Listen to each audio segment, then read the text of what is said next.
Hare Krishna. So, a big welcome to all of you, wonderful devotees who have joined us, who are in New Zealand, in India, and other places in the world too. So this program will be live on YouTube as well. So, this is our online program where we get the opportunity to hear from our senior Sangha's devotees and their realizations on Janmashtami, Shri Krishna Janmashtami. And also, this will be a record, for future references too. So, I would invite now the devotees from our senior Sangha, leader Sangha, to share their realizations. Hare Krishna. Hare Krishna. Sanjeev Prabhu, where are you? Are you on? You are in New Zealand or you are in Australia? Hare Krishna, Prabhu. Happy Janmashtami, Prabhu. Thank you. Happy Janmashtami. No, Prabhuji, I'm in New Zealand. Just reaching home in 15-20 minutes, maybe maximum half an hour. Oh, you're driving your car, but you came driving from Australia, is it? Yes, Prabhuji. I'm driving all the way. What's the story? How did you park the car in the airport, is it? No. My family is in the pick me up. I went to the temple and then going home. Oh, okay. I understand that. Okay. All right. Yes. Wonderful. Hare Krishna. Yes. All right. We'll see you soon then. Won't be long, Prabhuji. Won't be long. That's all right. Hare Krishna. Yes. And very nice for all the devotees to join us from India also. Hare Krishna, Prabhu. We've got Om Prabhu, a lot of devotees there. Prabhu. Hare Krishna. You are what time? 2:30. It is in the afternoon. Amazing. Very nice. Very nice. When you have a job, it's going to be very difficult. Anyway, nice to have you guys with us. Hare Krishna. Okay, so please, I would like to invite devotees from our leader Sangha who would like to start your realization, please. Your realizations first. The first one takes the cake. Hare Krishna.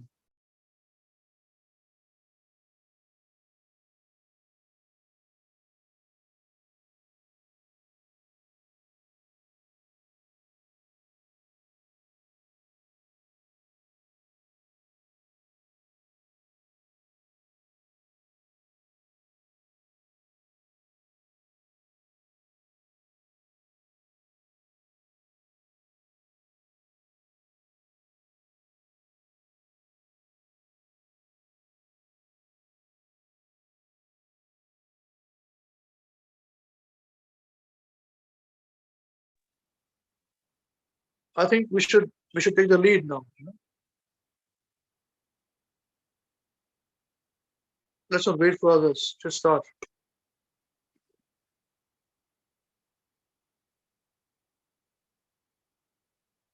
The last couple of weeks we had discussion on how Krishna performed his pastimes, and we discussed about Lord Brahma, how Brahma was trying to deceive Krishna.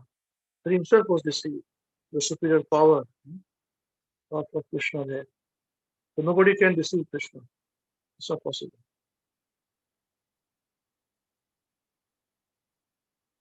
It is said that Mathura, everybody wants to go to Mathura on this very special day, which is obvious. It's the birthplace of Krishna. And Mathura, I'm told that the whole city has been very nicely decorated now. Even the different, the four roads when they meet, that nicely been decorated with garlands and lights, including their lake, where Krishna took his bath first, So Mother Devaki bathed Krishna after birth. That whole fountain, it's got many fountains there in the lake. And they are nicely lit up in the night. So the whole area of going towards the Krishna Janmashtami, the birthplace, is very nicely lit up, nicely done up. It's like waiting. I don't know whether every year it happens or not. I do not know. But this year it was very big. So it is say that what is Mathura? Yes, it's a physical place, Mathura. It's very important, no doubt. There's a quotation on this. What is Mathura? So,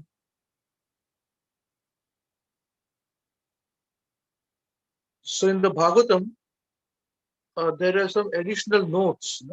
So after um, the verses are completed, there are some important additional notes. In that notes, I found this. This is Mathura. There's a quotation on it.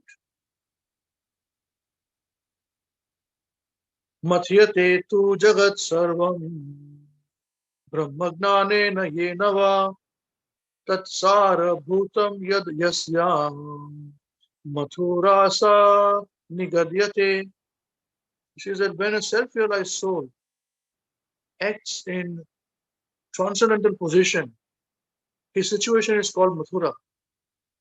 In these words, in other words, when one acts in the process of Bhakti Yoga, he may live anywhere, but actually he lives in Mathura. So devotion to Krishna, the son of Nanda Maharaj, is the essence of all knowledge. And wherever such knowledge is manifested is called Mathura. See? Yatra Nityam Sannihito Hari. The place where Hari, the Supreme Personality of Godhead, lives eternally is called Mathura. See, the word Nitya, it indicates eternity.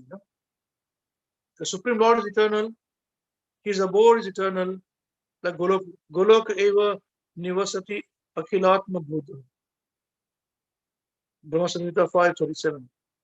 So although the Lord is always stationed in his abode, he never moves from his abode. Golok Vrindavan. He is present everywhere in fullness. This means that when the Supreme Lord descends on the surface of the world, his original abode is not vacant. For he can remain in his original abode and simultaneously descend in his original in any place upon Mathura, Vrindavan, Ayodhya, and other places. See, he does not need to descend since he is already present there. He simply manifests himself. Jai, Jai, how beautiful.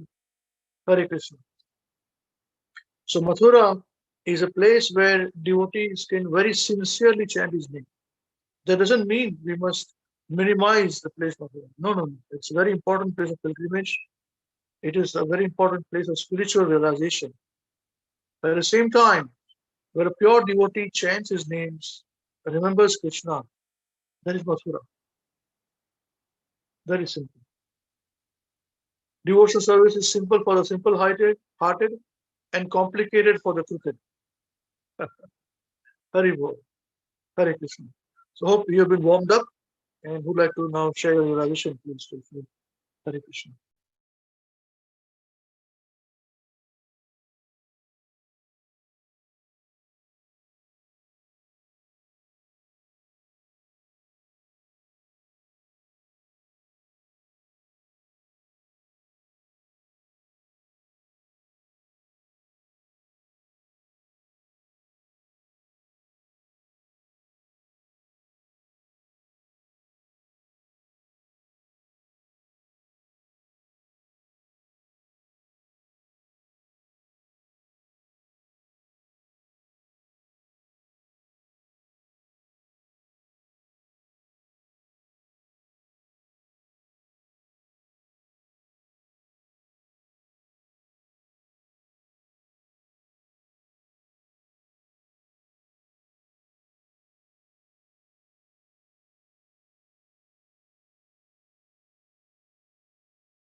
Hare Krishna, dear devotees.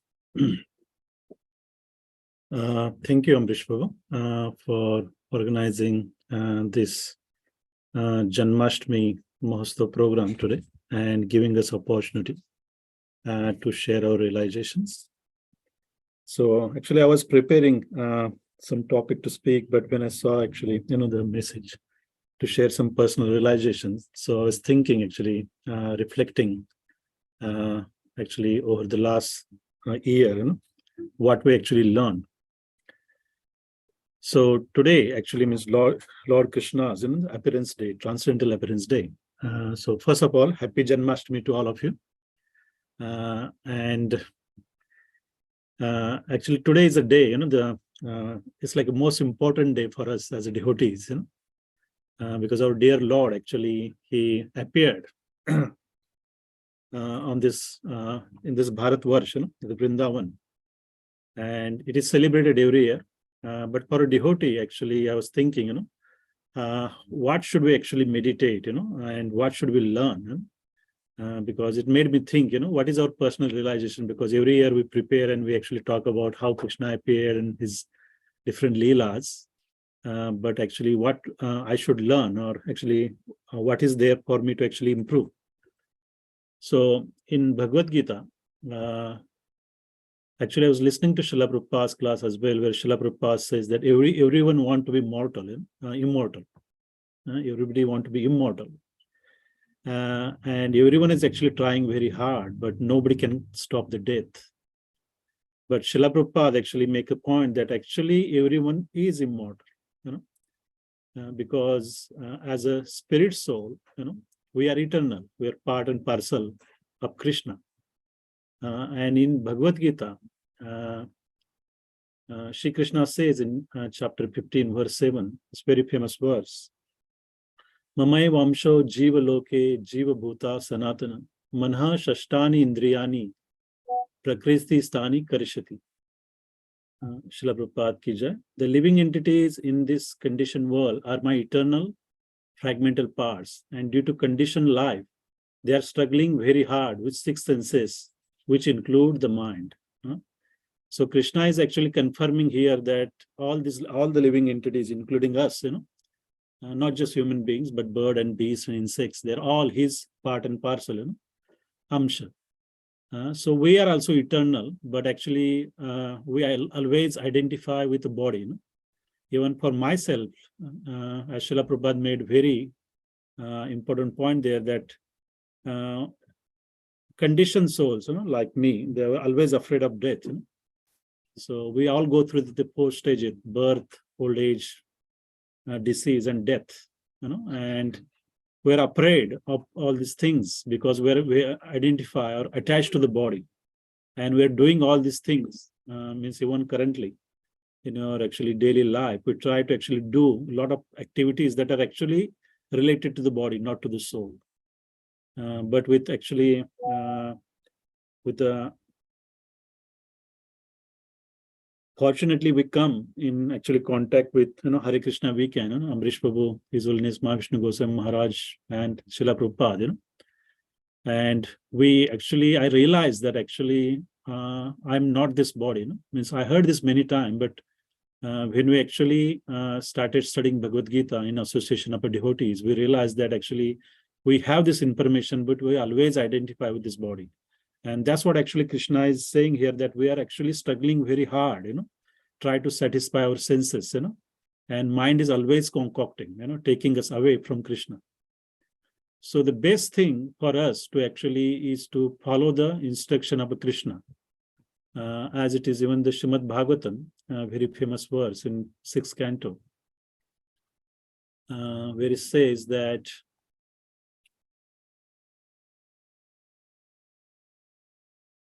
Dharmam tu sakshat bhagavad pranitam. So actually the religious principles, is actually enacted by Lord Shri Krishna, So Srila Prabhupada says that actually whatever Krishna says is actually the dharma, real religion, and that's what we have to follow. And Krishna says that actually sarva dharman parityajya mamekam sharanam varja aham tvam sarva papebhyo moksha ishami masucha. So we have to actually give up, all kind of varieties of religion, and all the things that we think, relating to the body. So all the concoction, speculation, all our ego. If we actually able to, give up, and we able try to actually surrender then Krishna gives the assurance here that he will protect us, from all the sins. Do not fear. So these are actually Krishna's words, So solution is also given there. So I was meditating on this point that all the actually information is given, and Srila Prabhupada says that everything is there, but we are not using it. Actually, it's very simple. Krishna says actually that going back to the Godhead is not that difficult, where it says that Janma karma cha me divyam evam yo veti tatvataha tyaktva deham punarjanma naiti mam iti so Arjuna. One who knows the transcendental nature of my appearance and activities does not upon leaving the body take his birth again in this material world and attains my eternal abode. So just by knowing Krishna's actually appearance and his activities, his pastimes, actually just listening or studying, and try to implement his instruction will actually prepare existence, and it gives us actually opportunity to get out of this actually material entanglement and all the sufferings. So we are actually experiencing it, since we actually started on this path, because initially we just started chanting, so we got some, peacefulness in our life. Then we started actually giving up material things, the attachment, to the various things, eating, drinking, all these actually austerities, which are very basic anyway. But even you do that, actually you see a big difference. And now, actually, as it is also instructed in Bhagavad Gita and in Hare Krishna WECAN, there is a big focus on actually preaching. So we have been to actually trained, and we actually, Amrish Prabhu always insisted that we should preach. And Srila Prabhupada, Srila Gurudev's mood is also the same. And I can understand, actually, since I started preaching, I started to understand these instructions in Bhagavad Gita more clearly. Actually, my personal realization is that whenever I'm preparing for the classes, when I have to speak, try to convince people, I'm actually studying Srila Prabhupada's books, small books, not even Bhagavad Gita, and actually try to read word to word. And actually, now I think that I can actually realizing all the small points, that actually what is mean by actually I'm not this body, I'm a spirit soul. Srila Prabhupada has explained this very nicely in his small books, and all these references are also from Bhagavatam. So actually, what I realized that actually when we actually try sincerely, try to explain this actually Bhagavad Gita philosophy to the actually people who are coming to your program, then actually it is helping you more, and actually try to understand these points more clearly. Even actually, I was talking to one of my relatives that I actually preached, a couple of years ago. Try to preach, but he wasn't convinced, and he told me that actually he'll go and do more research. Actually, he's also Jain, and he said, "Why you are following this Hare Krishna? Why not we just follow Jainism? I think everything is given there." I said, I didn't actually argue with him. I said, okay, if you think that, you do some research, you come up with your philosophy and we'll see. And he came back actually, and actually he did a lot of study, and he went through the COVID and he was actually locked up in the US. And he actually realized some points and a lot of speculation as well, but I think sounded like he's actually thinking, and he presented his matter very clearly, how actually it is explained in Jainism. But even Jainism, I didn't know, actually I'm born in Jain family, but actually it ends up in a sort of impersonalist way, it's impersonalism in the end. They do not believe there is actually, the supreme personality who has created. They say that they actually believe in this material theory of actually how this world is created and, all this evolution, human being. And they think that after, if you do the actually meditation and all that, what the Jain Munis do, then there is actually Keval Jnana, and that's how you become elevated or become Arhyant, conquer your senses. But that doesn't talk anything beyond that, so actually I try to explain, actually I'm not a Pandit, but actually whatever I learn in our program, and Srila Prabhupada books, I'm able to answer all his queries, every question he asks, I seem to have answer for everything. And he was actually impressed by that. I said, and he said, I think you seem to know everything, actually how this is connected. So that is actually Srila Prabhupada, Srila Gurudev, and Amrish Prabhu as well, their teachings that I realize. And what I realize is that I normally don't feel very confident, actually, if somebody is actually questioning me or cross-questioning me. But this time I realized it went very smooth, And that's when I realized that actually Krishna says in Bhagavad Gita, I'm not saying I'm a pure devotee or good devotee, where he said that Tesham satatu yuktana bhajatam priti purvaka dadami buddhi yogantam yena mam upiyantit. So even I'm not actually satata, I'm not engaged satat, not 24/7, but whenever I get a time, we do the devotional service. But still, when we try to actually pass on this message of Bhagavad Gita, as instructed by Srila Gurudev and Srila Prabhupada, Krishna is actually giving all the knowledge from within the heart, I was surprised, actually, I remember all the verses, whenever I wanted it. So that's actually the practical realization that I got, that Krishna's instructions, in the Bhagavad Gita, if we have that faith and we try to implement it or actually try to act accordingly, and then I think these things you will realize yourself, because I think in Science of Self-Realization, where Srila Prabhupada mentioned that actually how to serve, how to do a devotional service, where he gave the example that if a spiritual master ordered you to give some water, give him a water. Do not try to speculate that, oh, I might give him a juice or maybe lassi, that might be better. But that is not actually real service. If he's asking water, give him a water. So no speculation. So Srila Prabhupada said, if you want to please me, if I order you something, you do it. You do it what I'm asking you. And if you do that, then I will be pleased. That's how the actually service is done. I think the same reference, Srila Prabhupada, I think in my reading came up where actually Sudama, Krishna is one of the greatest devotee. When actually Krishna and Balram, they actually entered Mathura. So he was very eager to see him. And actually, I don't have much time, but I'll tell you in brief, where actually Sudama... No, you have time. Speak. Very nice. Continue. So, thank you, Prabhuji. So Sudama actually, when he saw, he was very eager, and Krishna saw him and said, why you are actually very eager to see me, or serve me? So, where Sudama said, actually means he actually recited this Srimad Bhagavatam verse, where actually it says that actually, my dear Lord, actually, please order me, how can I serve you? Tell me what you want me to do. And Srila Prabhupada says that is a mood, we should ask, how actually the Krishna want to be served, we should not actually use our whims and fancies that actually I will do service in that way, this way, or actually what is convenient to me, that's not actual pure service. We should actually serve how Krishna he want us to serve him, so that is the real mode, and that is a way we should serve our spiritual master and Krishna as well. And if you learn this one thing, then Srila Prabhupada says that he will be pleased, so of course, your spiritual master will be also pleased, and when spiritual master is pleased, actually Krishna will be pleased, you will have that mercy.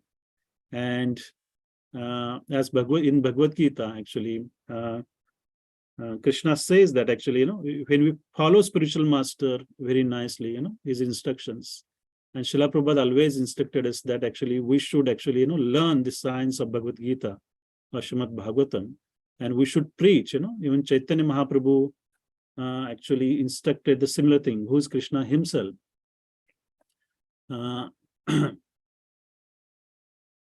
Yare dekha tare kaha Krishna Updesh Amar Agnaya Guru Hana Tare E Desh.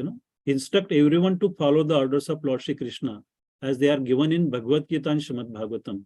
In this way, become a spiritual master and try to liberate everyone in this land.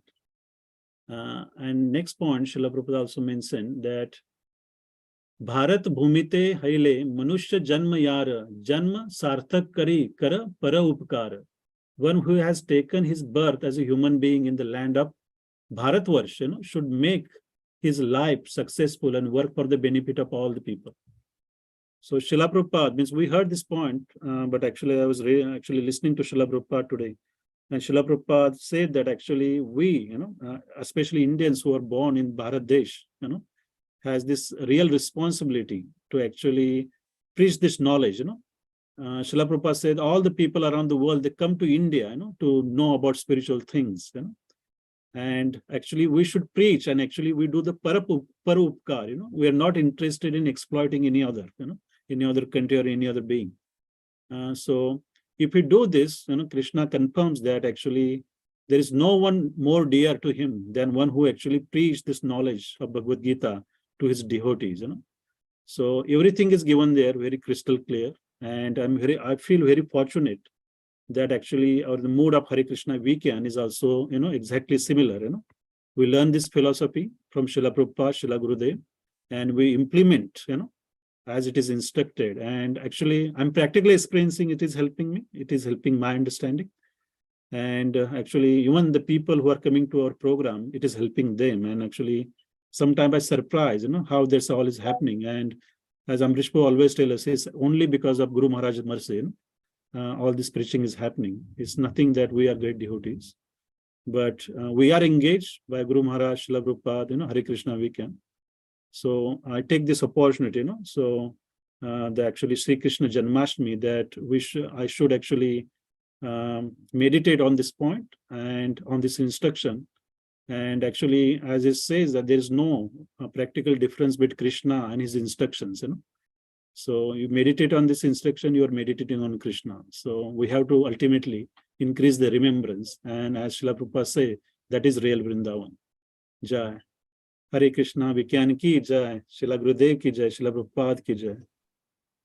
Thank you, Prabhuji. Thank you, Hare Krishna, Prabhu. Very nice. Thank you very much. Yes, see, personal realizations are good enough, Always, we don't have to look for any pastimes of Krishna and all, Prabhupada was always like this. Always. Once Prabhupada were in Vrindavan, and Prabhupada were giving a class. So he was going to give 7 days class, 7-10 days class in Vrindavan. So all the Brajvasis came thinking that Prabhupada will speak on the Radha Krishna Pranaya Leela, So they all came for that, and Prabhupada gave a class on nectar of instruction. And all nectar of instruction. Very nice. And never Prabhupada would always speak about philosophy.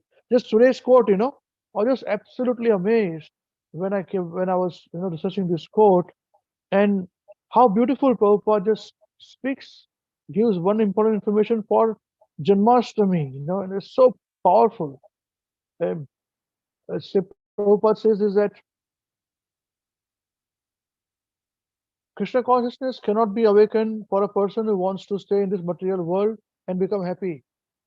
Wow, simple philosophy, but look at the depth, He cannot become Krishna conscious. Guru Vratanam. Guru means home, and Vratanam means one who has taken the house or home or his body. His body has everything. Vrata. Vrata means just like you are observing this today, a Janmashtami Vrat, under vow. We shall fast and austerity. The aim is different from Guru Vrata. How beautiful. This one paragraph, Prabhupada gave the whole philosophy, and so deep, although it's so basic, we would give it some immature, we would say, yeah, it's, we're not his body, not be attached. But look, it is so powerful when it is put into perspective. This is Prabhupada. And this is real nectar. This is the only reason why whole world is coming to Prabhupada, Yes, yes. Jai. Srila Prabhupada ki jai. Hare Krishna. Wonderful. Ani more. Who would like to come next now? Hare Krishna.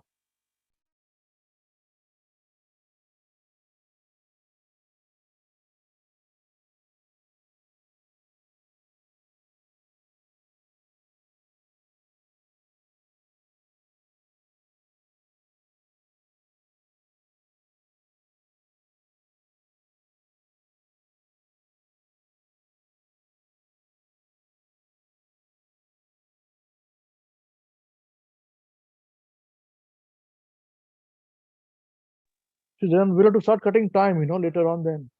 If we are going to just wait like this, you want me to ask you guys' name, people's name, and you can speak? Up to you. Don't do this, please.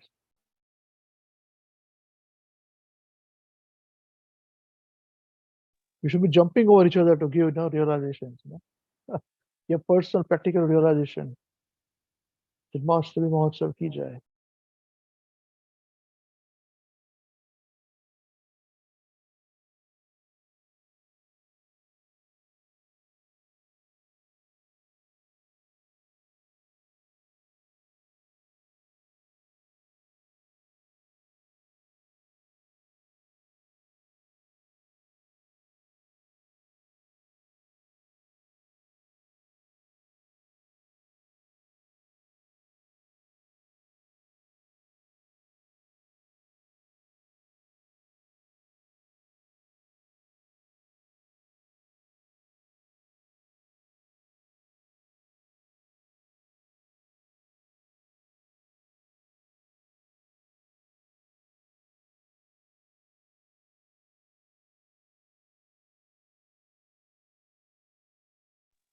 Okay, I'll speak on something. Just Ram, you guys gather your confidence. I don't know what or think. So as we spoke about Mathura, is the place? Yes, this is Mathura too. But at the same time, Mathura is also where there is remembrance of Krishna, pure remembrance of Krishna, without any tinge of material sense gratification. So there is a very nice, very powerful verse in the Bhagavatam. There are not many such powerful words which talks about, the word dik. Dik means like to go to hell with it. Dikkar in Hindi, they've got the word dikkar hai. So this particular verse has got 3 times dik.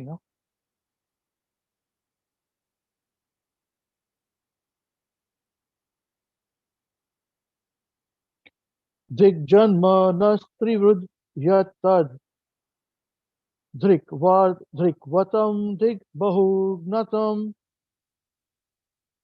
dik kulam dik kriya dakshyam vimukha yetva adhokshaje. So sorry, 4 times dik comes. Okay, well, again.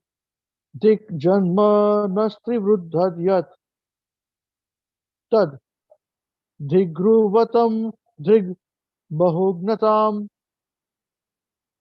dhik kulam dhik kriya dakshyam vimukha yetva dokshaje. Actually, there are 5 times dhik has come. So first line is dhik janma nastri vrud yat tad. Second line is called dhik vratam dhig bahugnatam. So then dhik kulam dhik kriya dakshyam vimukha ye tvadokshaja. So this comes as an episode where there are very highly qualified brahmanas, when they were meditating upon the impersonal Brahman during Krishna's pastime. See, but when they found that their wives were very attached to Krishna, and they found that Krishna gave them audience, So after they heard all this process, they realized what they were doing is absolutely useless. So this is a translation. The Brahmana said, "To hell with our threefold birth, our vow of celibacy, our extensive learning, to hell with our aristocratic background, and our expertise in the rituals of sacrifice. These are all condemned because we are inimical to the transcendental personality of Godhead." Now, this is what the translation. To hell with the threefold birth of our vow of celibacy and our extensive learning. To hell with our aristocratic background and our expertise in the rituals of sacrifice. These are all condemned because we were inimical to the transcendental personality of Godhead. You see, it's very hard for people to understand God as a person. Everything The whole vast universe and universes, all of us have come from one person. It's very hard. It's very easy to think that it has come from nowhere. You see, when I remember this comes out very easily when I was teaching mantra meditation. So not our regular Hare Krishna preaching program. This was our outreach program where we used to do and reach out to non-Indians, especially the Westerners. So if you tell them there is soul, there's super soul, he's one. Super soul is one, but many. It's very hard. But if you tell them there is consciousness, and then there is super consciousness, and we all have got super consciousness also in us, and consciousness also. This they like to hear. Very nice for the ears. Very good. This is. But moment you tell them that this super consciousness is a person, is God, they lose interest. Once it happened, I said that, and the whole class went away. Next time nobody came. Didn't want to hear. When I made them chant Hare Krishna mantra, didn't want to hear. But Om Namo Bhagavate Vasudevaya, they want to hear. You see? So this is what we are. So these are Brahmanas. When Krishna was present, they realized their mistake and they said, to hell with what we are doing. To hell with our threefold birth. You see, a Brahmana, for the kind of worship they have to do, they've got to take their first birth from the parents, second birth from the guru, third birth with the scriptures. They have to do it. There's no other option. You see? Then there is to hell with the vow of celibacy, to hell with the extensive learning, to hell with aristocratic background, the birth, Brahman birth, and to hell with expert in ritualistic sacrifice. That's why they have to take these three births to be ritualistic, sacrifice. Said everything is useless if one is ignorant of the absolute truth, the Supreme Lord, Krishna. This is the point. This is the most important point, remembrance of Krishna. Everything else is completely useless. This is the verse. This proves this. 5 times hell is spoken. To go to hell with all this. So bhakti cannot be stopped because, oh, I don't have this. Oh, I'm not achieved this. No, anybody can be doing bhakti. What is stopping is only our own self. This is the most important thing to remember. Most important thing. To hell, to hell, to hell, to hell, to hell, to hell. In 4 lines, 5 times to go hell. Bhagavatam says this. Hare Krishna. Hare Krishna. Okay, who would like to go now?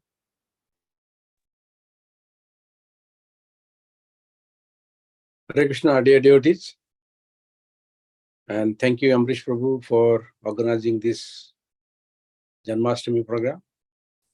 And happy Janmashtami to all devotees. My realization is from Srila Prabhupada's some lectures. And I'll try my level best to give my realization as well as what Shital Prabhu has mentioned. So, Lord Sri, from one of the Srila Prabhupada's lecture, Lord Sri Krishna explains that very purpose in which the Lord came into this world. He explains that the science of self-realization in which we try to understand the relationship with the Supreme God. It is a great mystery, and only who can accept the humble position of the Lord's devotees, the bhakta, can only understand the mystery. The partial understanding of the God and the higher understanding of the material nature can be attained by the various yogic process. But the supreme perfection of the yoga is to enter into eternal loving relationship with God, which explained in Bhagavad Gita chapter 6 verse 47. Yogi nam api sarve nam mad gatentar atmana shraddhavan bhaje yo yam same yoktatmo mataha.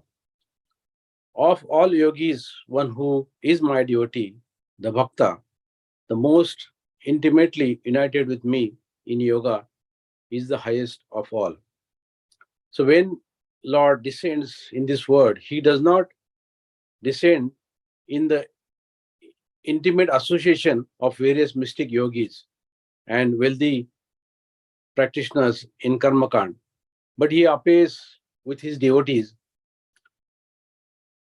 From the moment Krishna appeared in the material existence on the day of Janmashtami, through all of his leelas and through this wonderful history of the Lord Sri Krishna is revealed to us.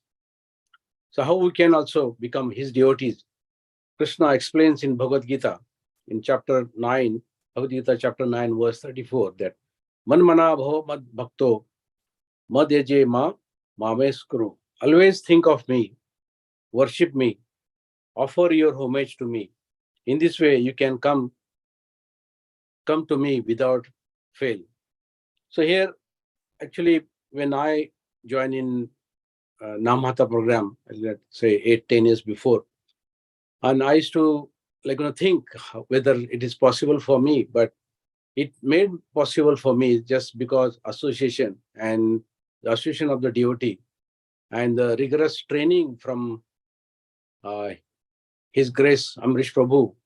We try to we try to follow the path what Srila Prabhupada, what Gurudev has given through Amrish Prabhu, and we as for me it was initially it was really difficult to associate with the devotees or chanting and reading, but through practice one can achieve this one, and I can say that yes, I am in Krishna consciousness. I try to follow rigorously, especially whatever the uh, main principles, and that gives me confidence, and that confidence comes from the devotees and association, and especially reading the Prabhupada books.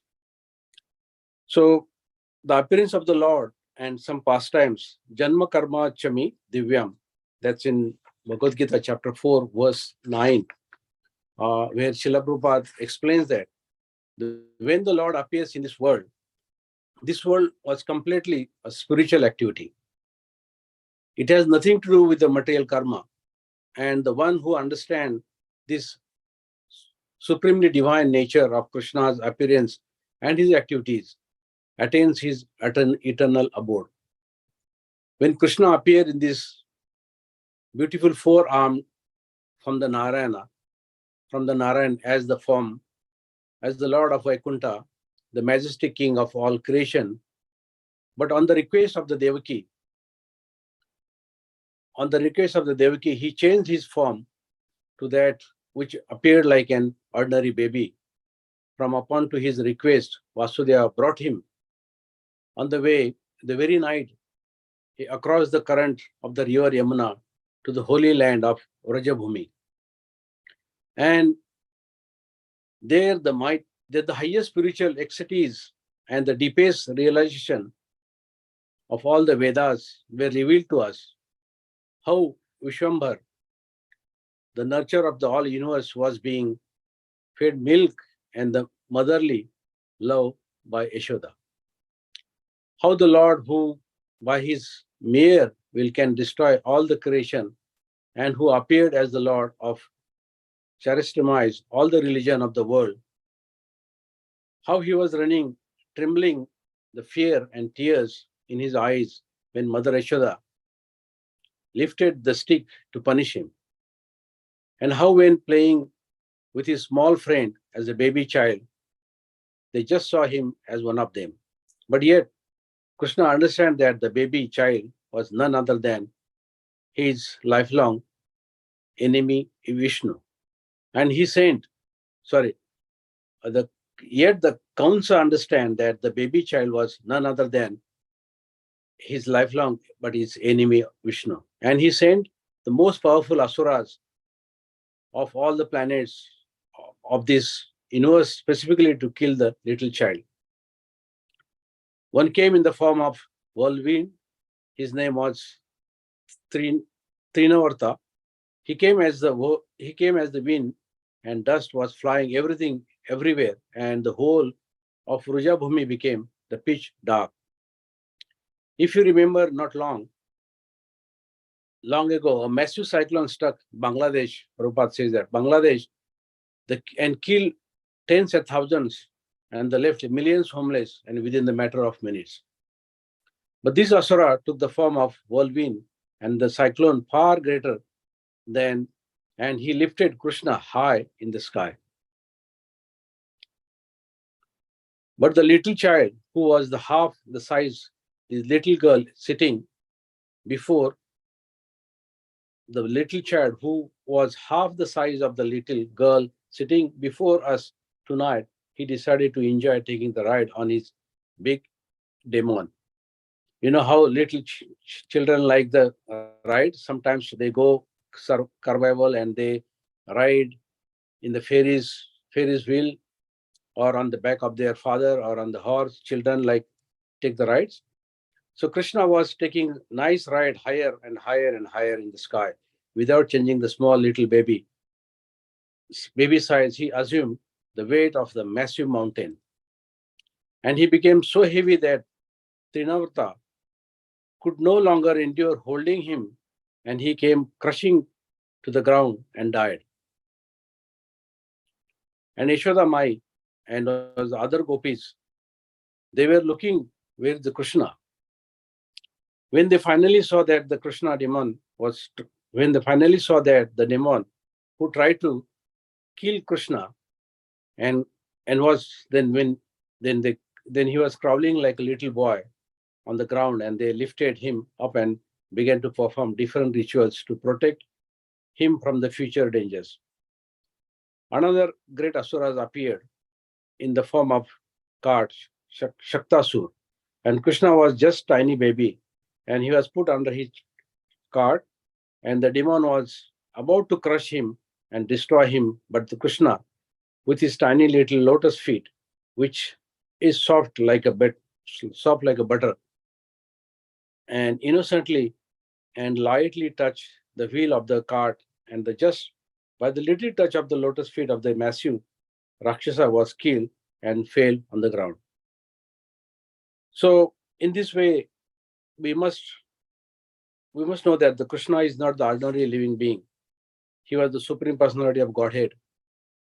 Arjuna wanted to make this known all the worlds, all the time, to come, and therefore he requested Krishna to battle on the battlefield on the Kurukshetra to reveal his universal form. And there Krishna revealed his form to all existence. But there, under Kurukshetra, only Krishna and only the pure devotees could see Krishna's form, but not others. Krishna is the supreme source of the Brahman. He is Supreme Brahman. He is Supreme Purifier and the ultimate realization of the greatest of all yogis and the saints. But we cannot understand the divine nature of the Lord. Lord Krishna, who accepted within our own hearts, because we go so much preoccupied by our illusionary life and try to enjoy this material life, material nature. Krishna explains in the Gita that the first principle of the transcendental knowledge is to realize that we are not this material body, but we are the Atma, the eternal soul, roaming within this body, and to understand not just Aham Brahmasmi, but I am spirit and I am the activities of the soul. So just as the Lord Krishna appeared 5,000 years before, he appears again in the age of Kali. He appears again in this age of Kali as Lord Sri Chaitanya Mahaprabhu. And the Lord, he taught us the example how to teaching the Gita practically in our life every day. And his message was very simple, a teaching that everyone can follow, men, women, and children, by simply coming together like we have come tonight to associate and glorifying the Lord Krishna's pastime. To take a nice pastime together and to chant the holy name, the Hare Krishna, Krishna Krishna, Hare Hare, Hare Ram, Ram Ram, Hare Hare. That's all Srila Prabhupada says that required to all of us to attain the perfection of life in eternal joy and devotion to God. It is the greatest need for all of us. We must perform whatever duties are required in this changing God's holy, in the changing world, but we also must remember that those duties are always secondary to our first duty to chanting the God's holy name. And because of the supreme truth, Bhagwan has appeared in all ages of Kali. Within the beautiful sound of this time,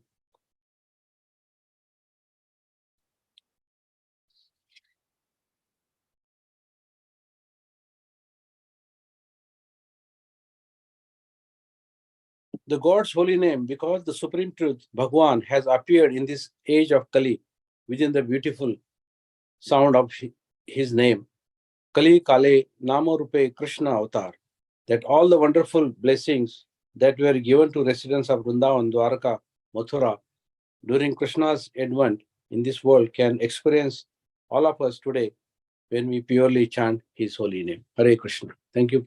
Hare Krishna, Babaji. Thank you very much.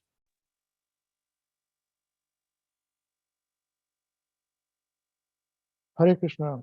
Thank you very much, Subhamu, for your realization. Yeah, you could read from Prabhupada's purport there and do some pointers. Yeah, that's nice. Yes, Krishna's birth, Krishna's names, Krishna's pastimes are innumerable. You know? And the more we speak, the more we find that more needs to be spoken.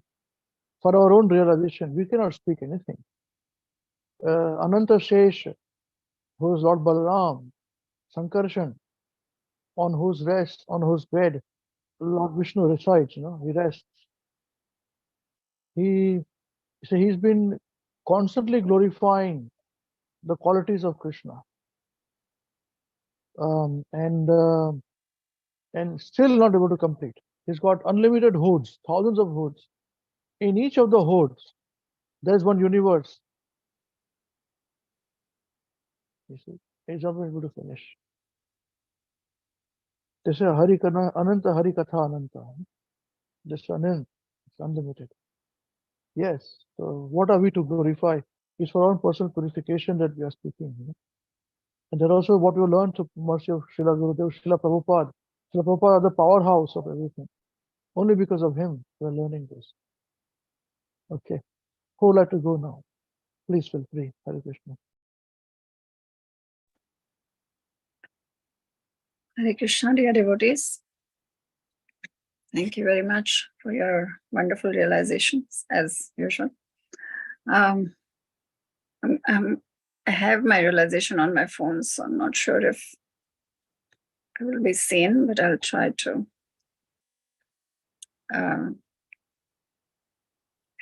give my realization today for Krishna Janmashtami. Shri Krishna Janmashtami ki jai. Srila Prabhupada ki jai, Srila Gurudev ki jai. So, my realization today is, the theme of my realization is building relationship with the Supreme Personality of Godhead, Lord Sri Krishna. So, just going to start with one of the purpose, one of the texts from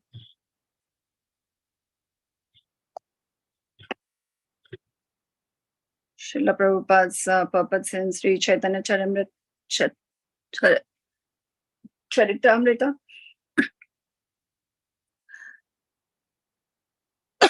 Sorry.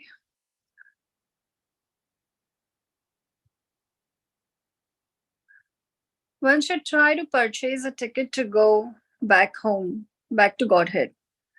The price of such a ticket is one's intense desire for it, which is not easily awakened. Even if one continually performs pious activities for thousands of lives, all mundane relationships are sure to be broken in the course of time, but once one establishes a relationship with the Supreme Personality of Godhead in a particular rasa, it is never to be broken, even after the annihilation of the material world. So I thought this was very interesting quote by Srila Prabhupada. And I was thinking on this point and meditating.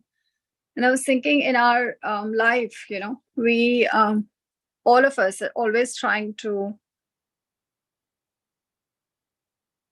build relationships in the material world. The whole, our whole life goes in trying to build relationships with our wives or husbands, children, friends, and sometimes even, who are not our friends. And unfortunately, the result of that is most of the times is a lot of anxiety and suffering and disappointments. And very few times it is actually eternal and sweet. So how much effort we put into building our relationships? And then Srila Prabhupada says this is all still an illusion, because the only true relationship of us as the spirit soul is our eternal relationship with Lord Sri Krishna. And it is so, I was just thinking that when we are trying to build material relationships, there are so many conditions and so many, I don't understand what word I should use, but so many conditions or so many,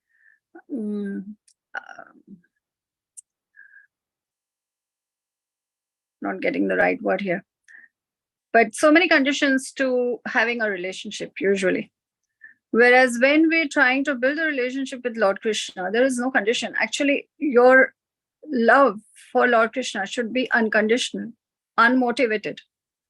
And that's the only condition. It should be pure and selfless.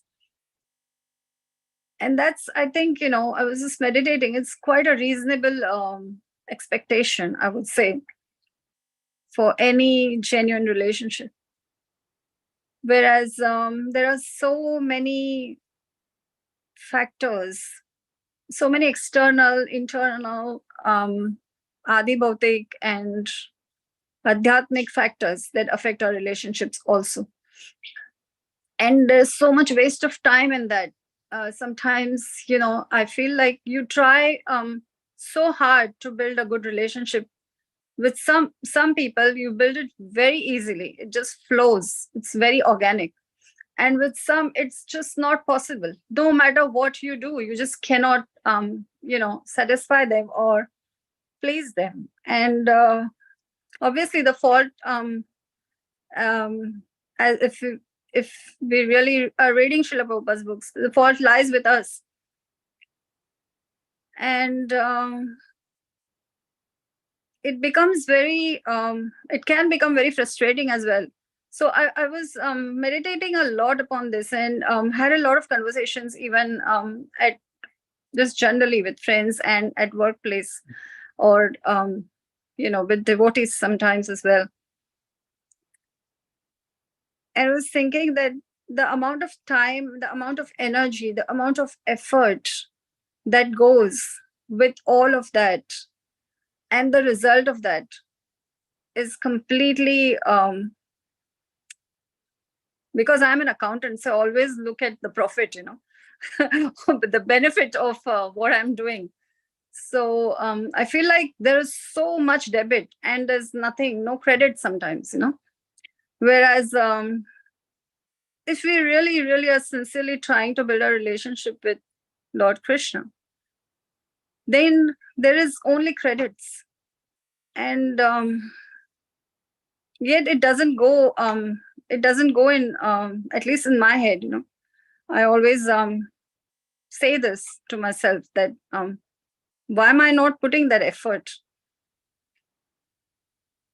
to build that relationship with Lord Krishna? There's just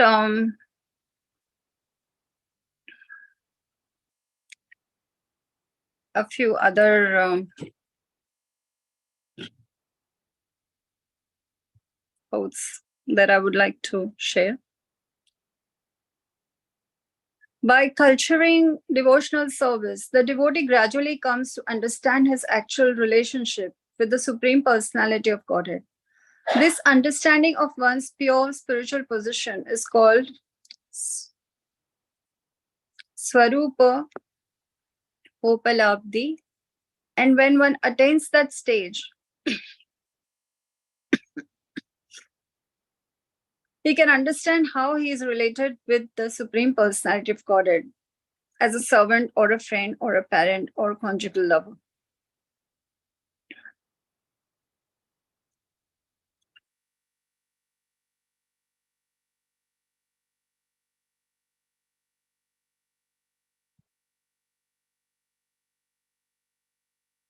If one is conscious of his eternal relationship with the Supreme Personality of Godhead, one can utilize one's material assets, such as great learning and beauty and exalted ancestry, for the service of the Lord.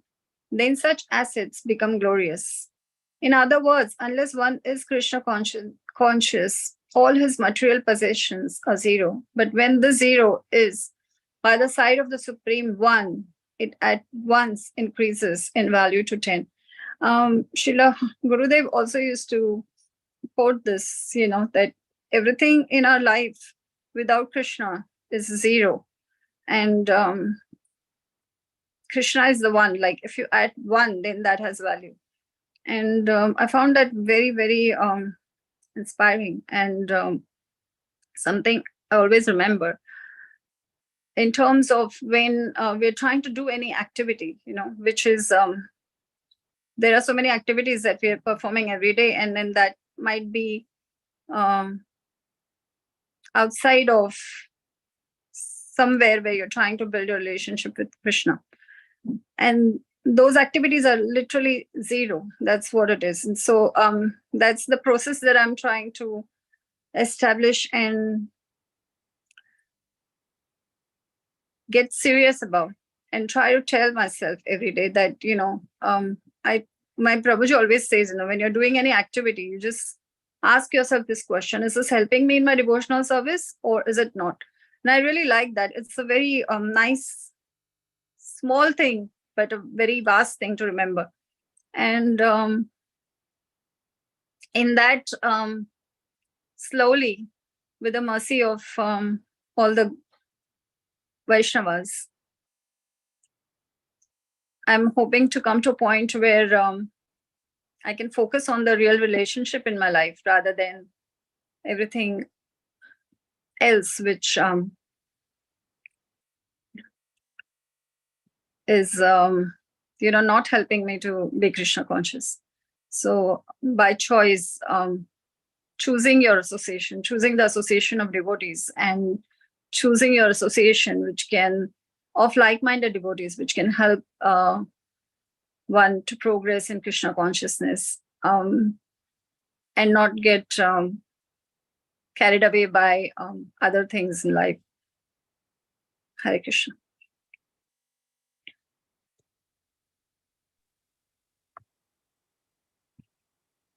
Hare Krishna. Thank you very much for a nice realization. Very well. That's right. We have to know the most important thing is to do the most important thing. And most of the time, it is very simple thing to do. Very nice. Hare Krishna. Okay, who would like to go next now? Now it's getting momentum now. So push a little. Please come forward. Hare Krishna. Hare Krishna, Prabhuji. Thank you. Hare Krishna, dear devotees. Thank you, His Grace Amrish Prabhu, Her Grace Pragyadevi Das Mataji, and His Grace Krishna Krishna Prabhu for organizing this very nice program on very auspicious day, Sri Krishna Janmashtami. And I wish you very happy Sri Krishna Janmashtami to all the devotees. Srila Prabhupada ki jai, Srila Gurudev ki jai. Thank you, Prabhuji. Yes, as Mataji talks about relationship with Krishna. So My realization is also on that point, but I'll share a verse first. It's from Srimad Bhagavatam, Canto 1, Chapter 8, verse 21, Kunti Maharani's prayer. Krishnaya Vasudevaya Devaki Nandanaya Cha Nanda Gopa Kumaraya Govindaya Namo Namah. Translation by Srila Prabhupada. Srila Prabhupada ki jai. Let me therefore offer my respectful obeisances unto the Lord, who has become the son of Vasudeva, the pleasure of Devaki, the boy of Nanda, and the other cowherd men of Vrindavan, and the enlivener of the cows and the senses. So I'll share some some paras from Srila Prabhupada purport and my realizations in between. So Srila Prabhupada are saying in the purport that Queen Kunti specially adores the incarnation of descent or descent of Lord Krishna above all other incarnations, because in this particular incarnation he is more approachable. In the Ram incarnation he remained a king's son from his very childhood, but in the incarnation of Krishna, although he was the son of a king, he at once left the shelter of his real father and mother, King Vasudeva and Queen Devaki, just after his appearance, and went to the lap of Yashoda Mai to play the part of an ordinary cowherd boy in the blessed Vrajbhumi, which is the very sanctified because of his childhood pastimes. Therefore, Lord Krishna is more merciful than Lord Ram. Nanda and Yashoda are more fortunate because they could relish the Lord's childhood pastimes, which are more attractive than all other pastimes. There is no parallel to his childhood pastimes as exhibited at Vrajbhumi, which are the prototype of his eternal affairs in original Krishna Loka, described as the Chintamani Dham in Brahma Samhita. Lord Shri Krishna described himself of Vrajbhumi with all his, let's say it again. Lord Shri Krishna descended himself at Vrajbhumi with all his transcendental entourage and paraphernalia. So in this point, what I have realized that the Lord Krishna is very merciful, and Lord descending in Vrajbhumi with all his paraphernalia, and residents of Vrajbhumi are the most fortunate as they dedicated everything for the satisfaction of the Lord, especially gopis. Now Lord is addressed here Govinda also. Srila Prabhupada said that Lord Krishna as Govinda is more inclined to the Brahmanas and the cows, indicating thereby that human prosperity depends more on these two items, namely Brahmanical culture and cow protection. Now, Lord Krishna is never satisfied where these are lacking. So, in this point, that also important to understand that Krishna Bhakti or Vishnu Bhakti is done in Satoguna, which means Brahmanical culture. And unfortunately, current civilization and culture is not Brahmanical. Instead, it is a Tamoguni culture, or keeping the society on Tamoguna or Rajaguna platform. And Brahmana means Suchi, cleanliness. And second point is the cow protection, and this is also not happening in current civilization. Instead, cow slaughter is going on. Then how come we will be happy? As Srila Prabhupada said, that Lord Krishna is never satisfied where these two are lacking. So yes, so in this point, and another point that Srila Prabhupada explained about that Lord descended in Vrajbhumi, and where they are most fortunate, especially the gopis, because that's the relationship. They dedicated everything to Krishna. So not always just taking. And relationship means giving also. As Shidal Prabhu also mentioning for start that not for on our terms, it's from the other person that we have relationship with, and that is unconditional love. That we hard to understand. And the further Srila Prabhupada says that in the purport that Kunti Devi says Krishnaya Vasudevaya. So the word Vasudeva is sometimes understood to mean the all-pervading, the impersonalist. And the impersonalists have this conception of Vasudev. And therefore Kunti Devi points out that Vasudev, the all-pervading, is Krishna. Ishvaraha sarva bhutanam hridi dese Arjuna tishtati. That's in Bhagavad Gita chapter 18 verse 61, that Krishna, the Supreme Lord, is present in everyone's heart. Thus he is all-pervading. And Bhakti Yogi not interested in this impersonal Brahman. Rather, they are interested in Purusha. So the Supreme Person, Vasudeva. The process of understanding Krishna is Sevon Mukhe, by rendering service.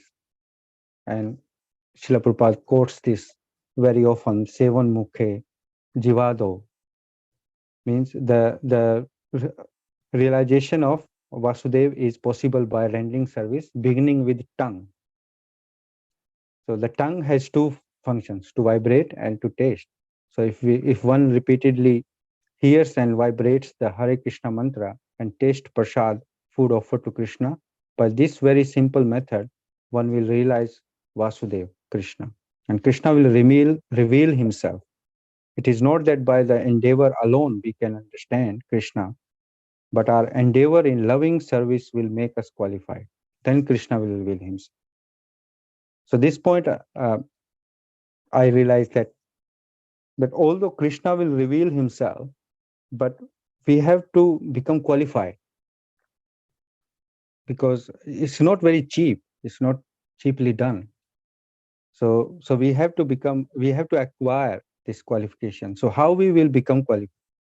Sevon mukhe hi jivadav, as Srila Prabhupada explained, that by rendering service and accepting prasad. So this is the process of devotion service.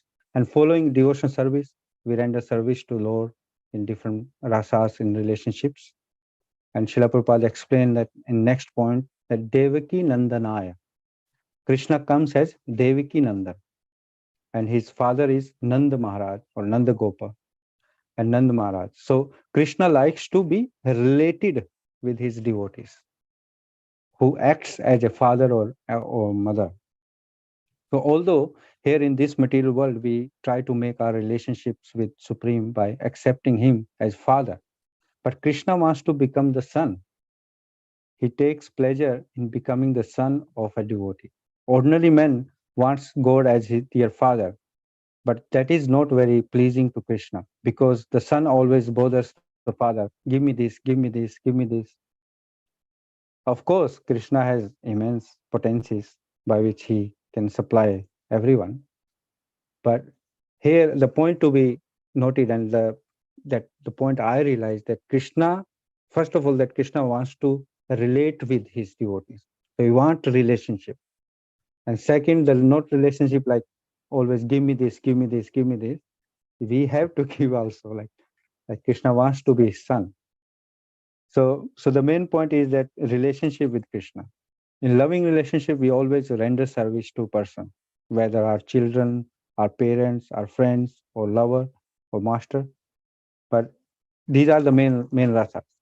But with the Lord, as Krishna likes to be related with devotees, so how to develop these relationship with Krishna? Srila Prabhupada said actually that all we all have a dormant love for Krishna, and by devotional service, we can revive this dormant. So actually, we can experience this when we chant Hare Krishna Mahamantra. Slowly, we develop relationship with Krishna.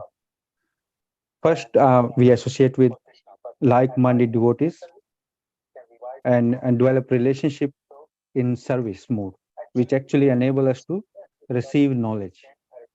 And material conditions are always changing, but our mood must not be changed. So I'm feeling very fortunate to come under the shelter of Hare Krishna weekend to receive the mood of His Holiness Mahavishnu Goswami Maharaj. And His Grace Amrish Prabhu is tirelessly providing us the training and realization in this mood, and encouraging us to do preaching. And in preaching, we come across different type of people, different mood, and but the main point of is the relationship with the Lord, or relationship with Krishna. So people actually always demanding. They're just demanding and not in service mode. So as Srila Prabhupada said, that Krishna likes to be related with his devotees. Although Krishna is ultimate proprietor, but when we recognize his proprietorship, then we can start having a relationship with him. No relationship develops, or like there is no relationship with one way. It has to be two ways. So so it's like, and Krishna reciprocate according to our surrender, as he said in Bhagavad Gita. And Krishna likes that when we give a offering and we offer things to Krishna, and when we chant sincerely and we sing kirtan in front of Krishna. So when we study Srimad Bhagavatam or Bhagavad Gita, so these things Krishna likes as well. And how we know that he likes? Because when I'm lacking in my sadhana, I can feel it. I feel that I feel miserable. But when we're doing sincerely, and when we're following devotion service, and it's natural happiness comes from inside. You automatically feel light. You automatically feel very happy, and that tells me that Krishna liking it. So as Amish Prabhu said, that just think that what you're doing is helpful in our devotion service, or is Krishna likes this, then we do it. If Krishna don't like it, we don't do it. And yeah, and this is very practical. We can experience that in our life. So and Srila Gurudev also said that Krishna Bhakti is not cheap. It is simple, but it's not cheap. We can do simple things, offer simple bhoga, and simply just regularly study Srimad Bhagavatam and Bhagavad Gita, but with cleanliness and sincerely. So that is the real relationship, and that's how we can develop the relationship. So this is the first point, actually. And the second part of this purpose. Are we good at time, probably? Or should I just keep going? Yeah, please. Yes. So Kunti Devi, therefore, is pointing our attention towards Krishna, the Supreme Person who is Alakshya, invisible to all. So who is that invisible person? Here, Krishna. Oh, Krishna. One may say there are so many Krishnas. Therefore, Kunti Devi says, I am offering my prayers to Vasudev, the son of Vasudev. There are many Vasudevs. No, Nanda Gopa Kumaraya. So I am praying to the foster son of Maharaj Nanda. In this way, 3 times she points out, here is Krishna. So we shall never see Krishna unhappy. Krishna is always happy, and whoever associate with him is also happy. Therefore, he is known as Govinda. By the grace of Kunti Devi, we can understand that Krishna, Vasudev, is the Supreme Personality of Godhead. The word Vasudev also indicates that the Lord is understood when one comes to the platform of pure goodness, which is also called Vasudev or Visuddha Sattva. Sattvam Visuddham Vasudev Sablitam. Srimad Bhagavatam, Canto 4, Chapter 3, verse 23. To understand the Supreme Lord, we must first come to the platform of Sattva or goodness. But goodness here in this material world sometimes contaminated with lower modes. So by hearing about Krishna, however, one comes to this platform of pure goodness. Shramatam Swakatha Krishna Punya Shravana Kirtana. Srimad Bhagavatam, Canto 1, Chapter 2, verse 17. So we should try to hear and chant about Krishna always, 24 hours a day. And in this way, the dirty things will be cleansed from hearts. It is not that one should only attend a Bhagavad Saptah, an official reading of Srimad Bhagavatam for 7 days. That is another form of exploitation. In Srimad Bhagavatam, it is said, Nashta Prayasha Bhadreshu Nityam Bhagavata Sevaya. So the word Nityam means daily or 24 hours a day. One should always read Srimad Bhagavatam and carry out the order of one's spiritual master. The word Bhagavat may refer here to the spiritual master or as the book Srimad Bhagavatam. So one should always serve the person Bhagavat or the book Bhagavat. Bhagavat Uttam Shloke Bhaktir Bhakti Neshtaki. Then one will be fixed immovably, Neshtaki, in devotional service to the Supreme Personality of Godhead. By following in the footsteps of devotees like Kunti, we shall be able to understand Krishna's identity. For example, we may ask a person identity by asking, what is your father's name? So Srila Prabhupada, in Srimad Bhagavatam, presents God with his father's name, his mother's name, even his address.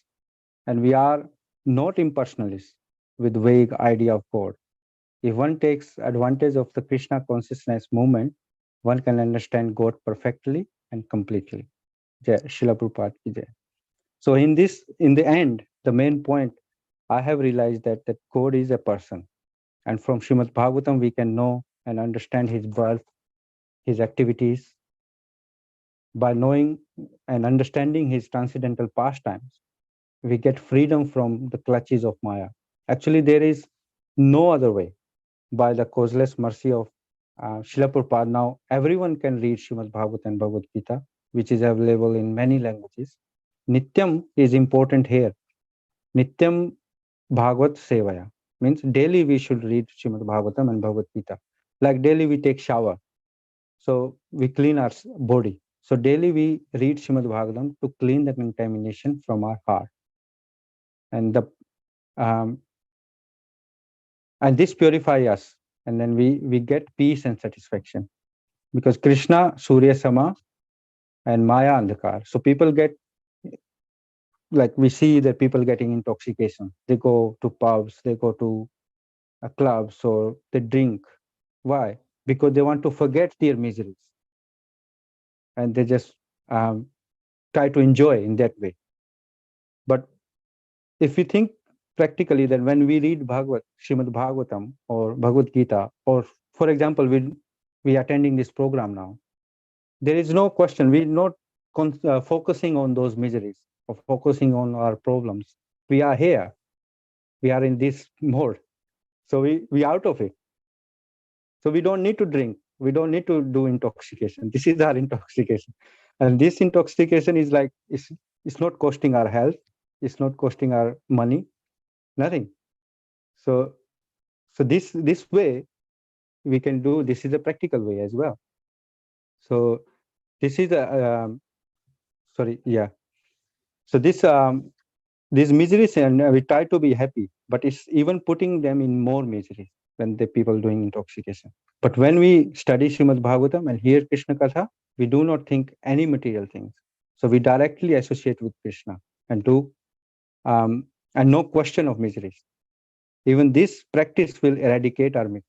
So we can practically experience that this, whenever I lack in my sadhana, I feel miserable. And as soon as I follow sadhana sincerely, I feel happy and peaceful. So this is the very big point I realized from this verse.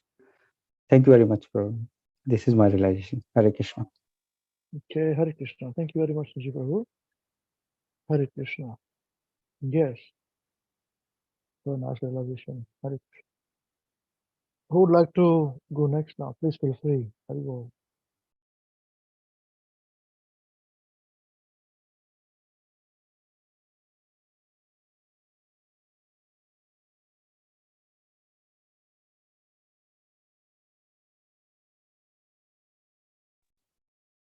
Hare Krishna devotees. Thank you, Krishna, Guru Devi Asi Mataji and Krishna Prabhu for holding the flag of Maharaj's ambition of continuing the programs. And I very well understand that. So I don't know how I am in India, but I'm in India. And it happened very suddenly. Maybe I don't know. That happened. Yes, I was thinking about it. So I'm not very well prepared. I've tried to make some points. So please ignore my mistakes. The first verse which comes to mind when you think about Janmashtami is 4.9, which devotees have very nicely mentioned, referred also. I quickly like to read. Janma karma cha me divyam emam yo vekti tattvatah yaktya deham punarjanma neti mameti so arjuna. Translation, purport, and explanation.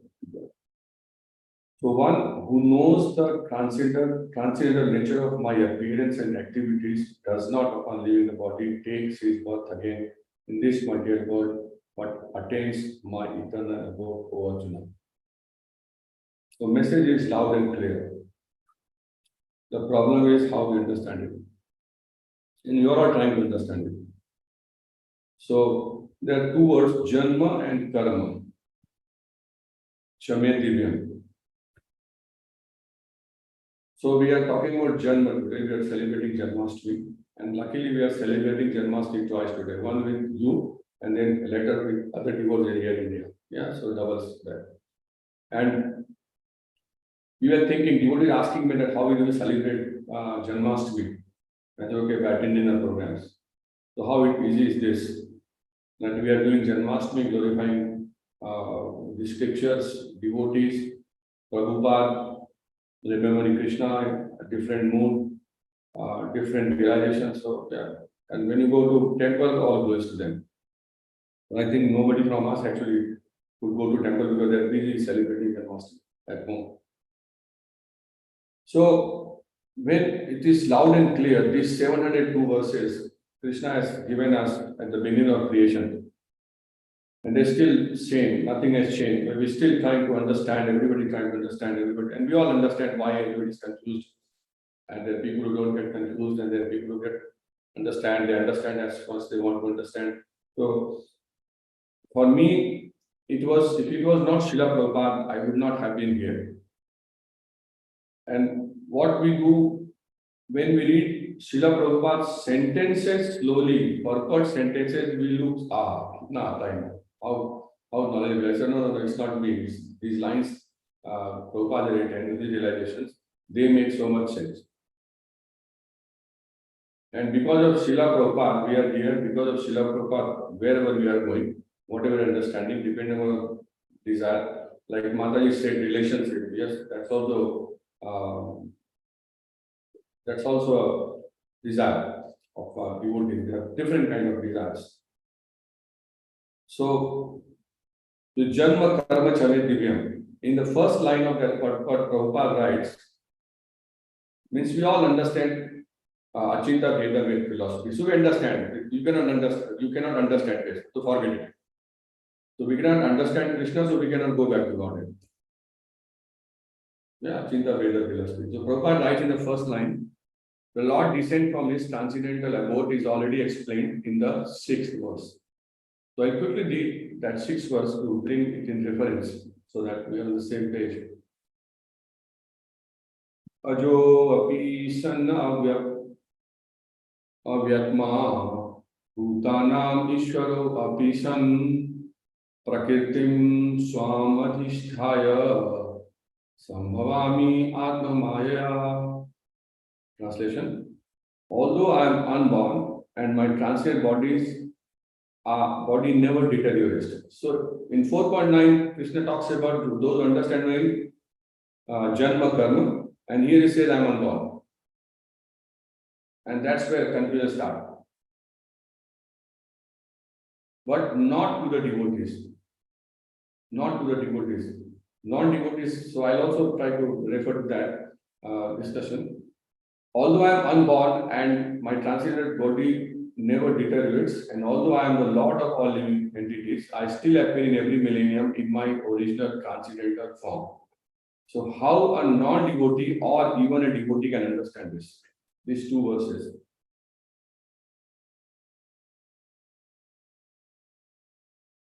And now we are trying to preach. And if you preach in India, yesterday, I was driving around. We started 9 o'clock, we come at 11 p.m. whatever. And the whole road was blocked because there were 40,000 people who were celebrating some festivity, and it was arranged by a politician, local leader.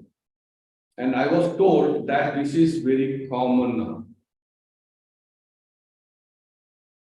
So we have to take a bypass, another 40 kilometers, and we were late by 1 hour. And same way, people are celebrating Janmashtami. And when you try to come and talk about this Krishna consciousness thing on this knowledge, and if people are foolish, I'm using Prabhupada's words, okay? This is not my word, Prabhupada's words. Prabhupada very nicely said rascals also. So how do we preach? How do we talk? How do we actually pass this beautiful message? So I again go back to, because we have all learned all this knowledge from Amrish Prabhu. We are pretty close to Amrish Prabhu. Whatever, how, because Amrish Prabhu has been associated with Maharaj for a very long time. I think 2002 and 2001, 2009, yeah, maybe when Maharaj actually left the body. So he had a lot of experience of associating with Maharaj. And he was, I don't know, he was collecting those. So whatever experience we got it from him. And then we have elaborated and we have tried to become intelligent, okay? Then we look smart.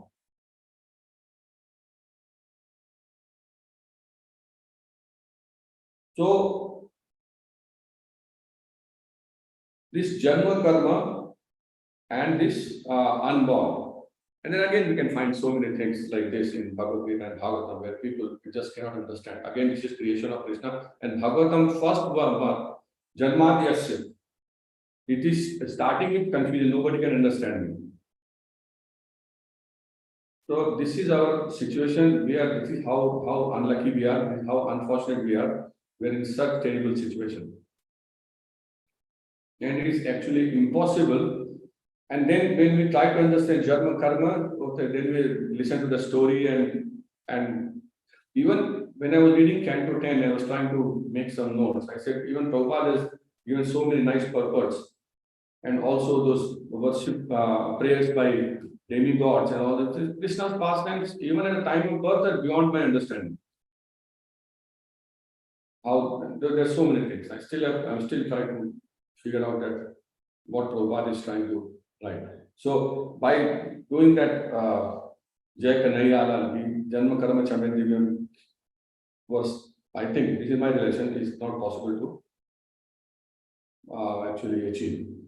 Now, as a devotee, not as a devotee, actually Krishna has got 6 opulences. And my relation is this, that we are also, since part and parcel of Krishna, we also want those 6 opulences.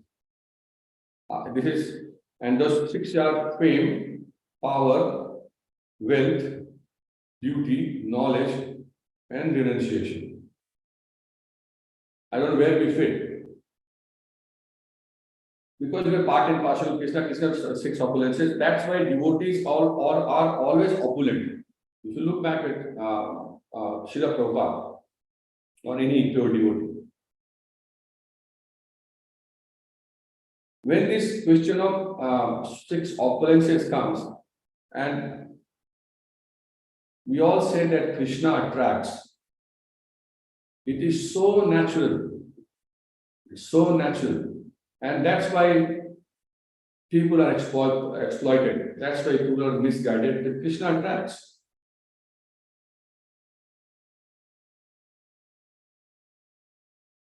Bhagavatam talks about these 6 opulences, and when I remember that Prithu Maharaj, when when Ritu Maharaj's prayers were sung by Brahmanas, that why Ritu Maharaj has got those 6 opulences and what happens to somebody like him, and how actually a lot of story about it, that these 6 opulences. And as a human being in this material world, the attraction actually, we are attracted to somebody who is opulent.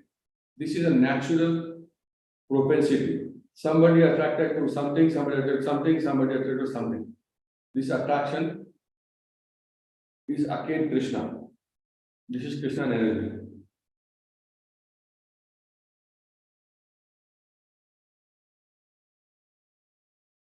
And if it is not properly understood, if it is not bona fide, then this attraction can misguide. We are all somehow attracted to this situation, this atmosphere, this environment. That's why we are here. And this is again some Krishna really working. That's why. So this is again part of opulence. This is not opulence, but glorifying Krishna here.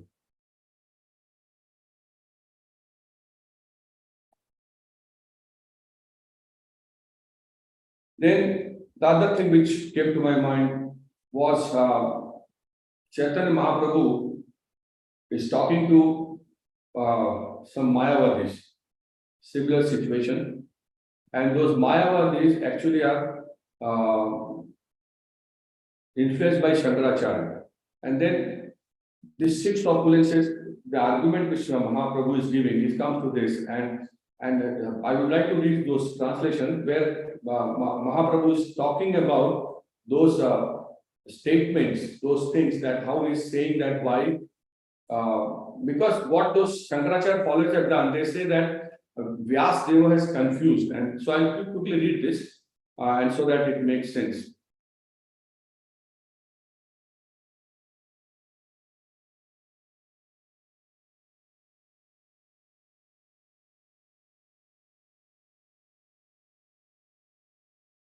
Well, I start from this. The potency of Lord Vishnu is summarized in the 3 categories, namely the spiritual potency, the living entities, and ignorance.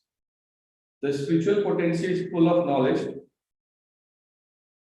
The living entities, although belonging to the spiritual potency, are subject to bewilderment. And the third energy, which is full of ignorance, is always visible in fruity activities. Then further, the Mayavadi philosophy is so degraded that it has taken the insignificant living entities to be the Lord, the Supreme Truth, thus covering the glory and supremacy of the Absolute Truth with monism. This is Chaitanya Mahaprabhu said. Then he further says, in his Vedanta Sutra, Sri Vyasdeva has described that everything is but a transformation of the energy of the Lord. Shankaracharya, however, has misled the world by commenting that Vyasdeva was mistaken. Thus, he has raised great opposition to theism throughout the entire world. And that's what we encounter when we talk to different kind of people, particularly in India. According to Shankaracharya, by accepting the theory of the transformation of the energy of the Lord, one creates an illusion by indirectly accepting that absolute truth is transformed. Means imagine absolute truth is transformed. Further, transformation of energy is so proven fact, it is false bodily conception of the self that is an illusion. So this is the argument. Further, the Supreme Personality of Godhead is opulent in all respect. Therefore, by his inconceivable energies, he has transformed the material cosmic manifestation. Using the example of touchstone, which by its energy turns iron to gold and yet remain the same, we can understand that although the Supreme Personality of Godhead transforms his innumerable energies, he remains unstable. Mahaprabhu is now giving arguments to those Mayavadis. He further says, although a touchstone produces many varieties of valuable jewels, it nevertheless remains the same. It does not change its original form. And we have studied those verses, no? Punagri, the Ishwar Nisad invocation. If there is such inconceivable potency in material objects, why should we not believe in the inconceivable potency of the Supreme Personality of Godhead? The Vedic sound vibration, Omkara, the principal word in the Vedic scripture, is basis of all Vedic vibration. Therefore, one should accept Omkar as the sole representative of the Supreme Personality of Godhead and the reservoir of the cosmic manifestation.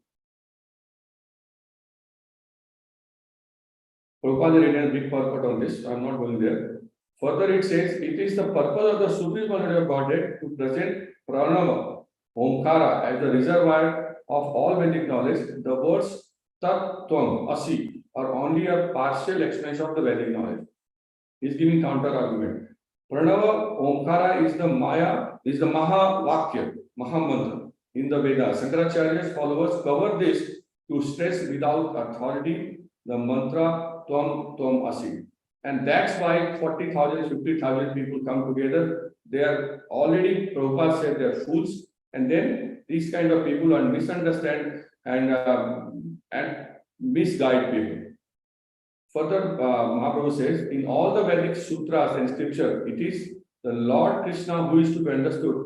But the followers of the Shankaracharya have covered the real meaning of the Vedas with indirect explanations. So people understand what they understand. The self-evident Vedic scripture are the highest evidence of all, but if these scriptures are interpreted, their self-evident nature is lost. To prove their philosophy, the members of the Mayavad school have given up the real, easily understood meaning of the Vedic literature and have introduced indirect meaning based on their imaginative power. Sri Chaitanya Mahaprabhu thus showed for each and every sutra the defects in Shankaracharya's explanation. All the assembled Mayavadi sannyasi were struck with wonder. And what they said, all the Mayavadi sannyasi said, Your Holiness, kindly know from us that we actually have no quarrel with your refutation of these meanings. For you have given a clear understanding of these sutras. So it talks more, but I'll just quickly jump few verses. Brahman, who is greater than the greatest, is the supreme body of Godhead. He is full of six opulences, and therefore he is the reservoir of ultimate truth and absolute knowledge. That's Mahaprabhu saying. So, Janma Karma Chamir Divyam is very easy to remember and those stories and all those things, but when you really want to talk to these kind of people, when you come across, because when we preach, when we go out, we come across these philosophies and those crowds and situations. So we thank Prabhupada every day that Prabhupada has given such clear understanding of the scriptures. And before I close, a lot of devotees are inviting now for home programs to us. That we should have home program here, we should have home program here, and I was invited, so we did some program. I posted some photos. And when I went there, so I thanked them to give me a opportunity to give a class, because I don't know how much you understand, but I am doing my austerity. It purifies me, as you would say. That does it benefit you. So it's not for my glorification. It's not for anybody. It's my glorification. It's especially tapasya. Because it was only less than 48 hours, in fact, less than 36 hours when I was giving that class. And we had very nice discussion, and devotees very, very nice. And I could not say no to them that we don't want to do this. And they're very nicely following, they're trying to understand. And let me tell you, they're asking very nice questions.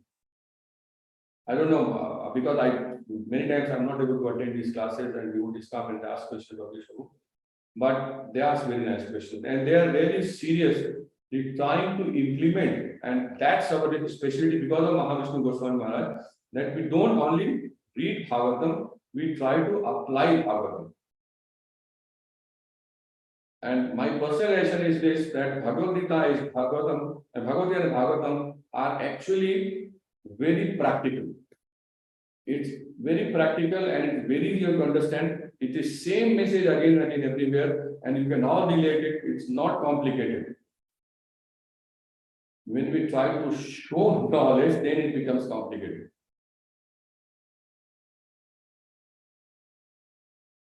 So those devotees who are actually engaging me, like I never used to understand, but Amrita would say that thank you for engaging me. Now I understand that they are engaging me, and they ask me those questions, and that tests my knowledge and patience.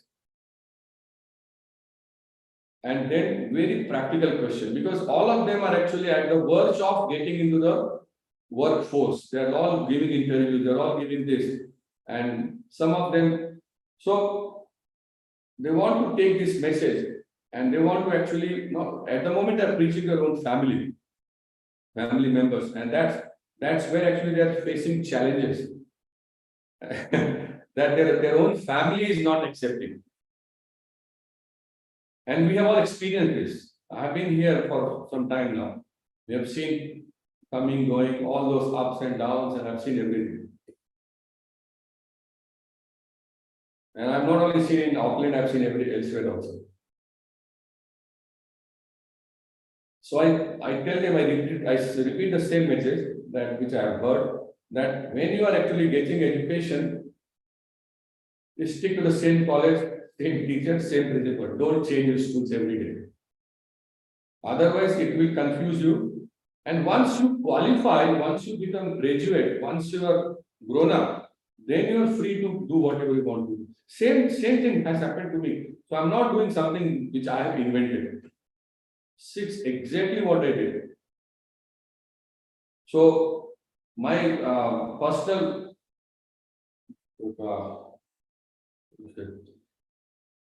long back, Amrish Prabhu said that you cannot preach. No, he didn't say not preach. You don't have Brahminical qualities, you do something else. I don't get it wrong. So I'm very hands-on person. I like to do things. I don't want to talk. What to talk, let us do it. And Amrish Prabhu said, hey, don't talk. We should talk as much as we can talk. So that's okay.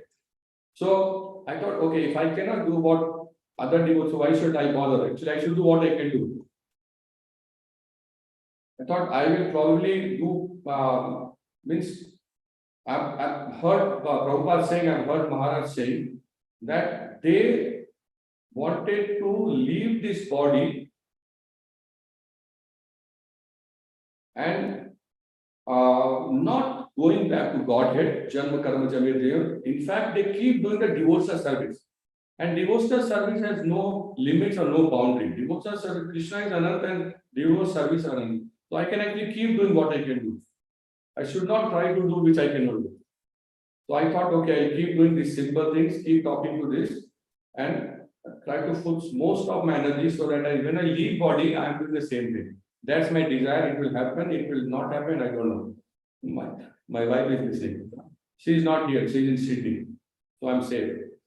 So thank you, devotees. That's my relation. We are again going to celebrate after some time. So thank you again. Sorry if I have said something which doesn't make sense or something is not right. Thank you very much. Hare Krishna.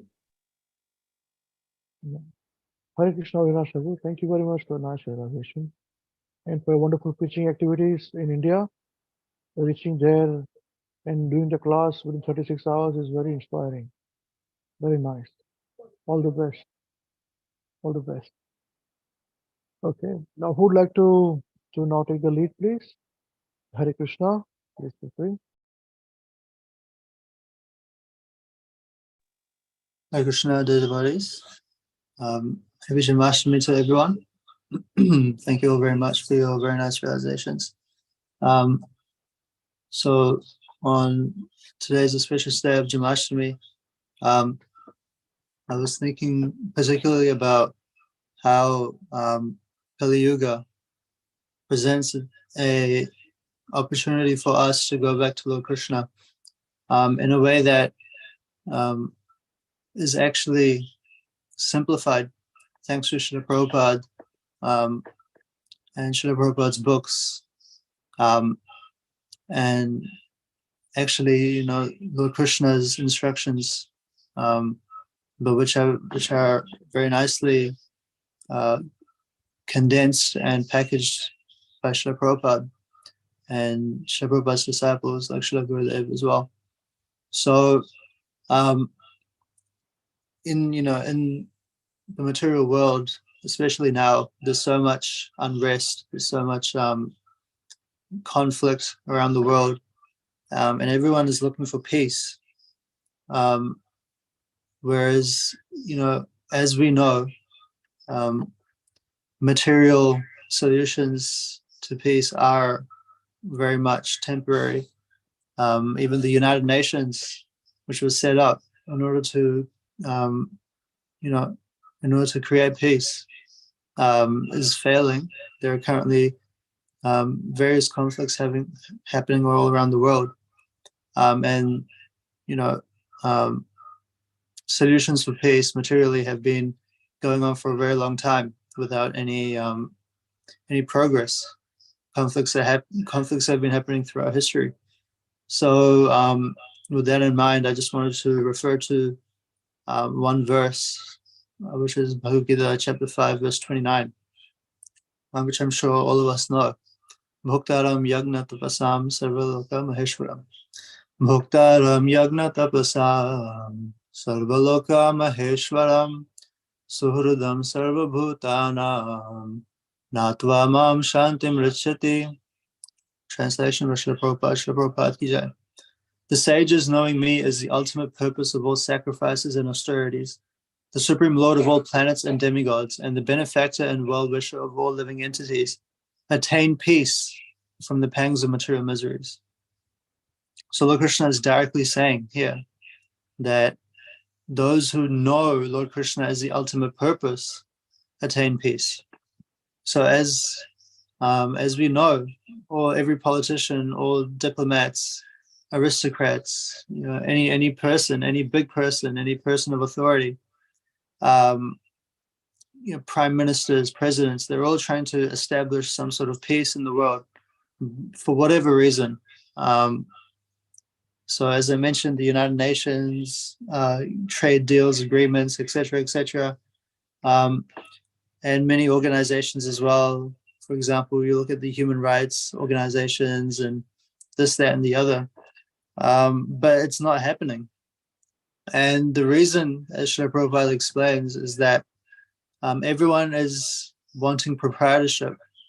So everyone is thinking that this is my country and I'm in control of this, I'm in control of that. And I can be the difference, or I can make that change based on tools available or my own mental capacity. But that's actually an illusion. And, we all know that Krishna is the actual proprietor. And so if we want to get out of Maya, or get out of this illusion to attain peace, then we have to accept what Lord Krishna is saying, to surrender unto him.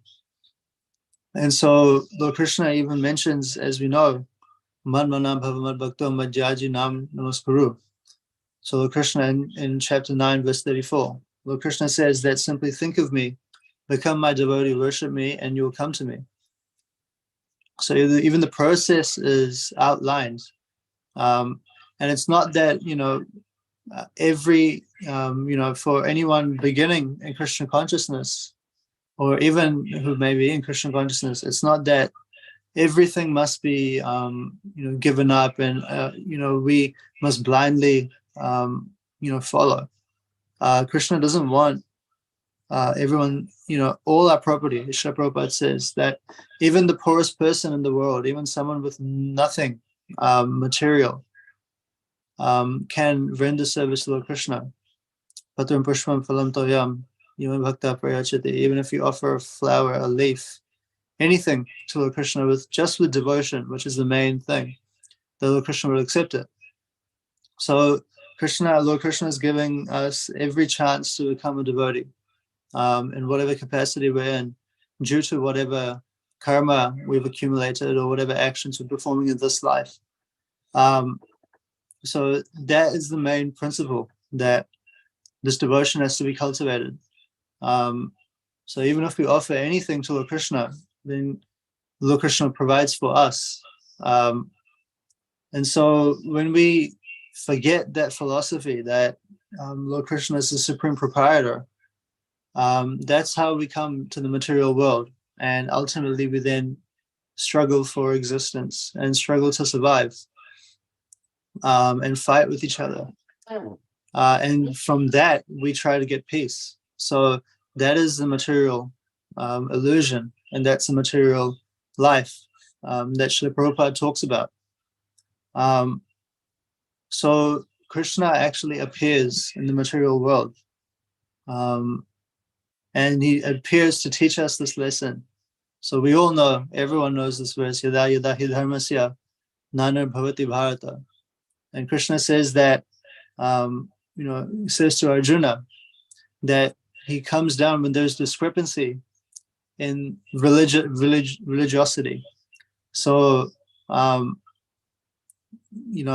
yada hi dharmasya, dharma. So what exactly is dharma, right? People may, have the different definitions of dharma, but Lord Krishna says himself, dharmantu sakshat bhagavan pranitam, right? That real religious principles are enacted by Lord Krishna himself, or given by Lord Krishna himself. So we can't make our own dharma up. We can't say that I'm creating my own laws. Law is given by authority, and Lord Krishna is the ultimate authority. The modes of material nature act upon us under the instructions of Lord Krishna. The reason that we're here is because of Lord Krishna. Lord Krishna put us here, and also because of our free will. But ultimately, Lord Krishna is the proprietor of everything. And so that is what dharma is.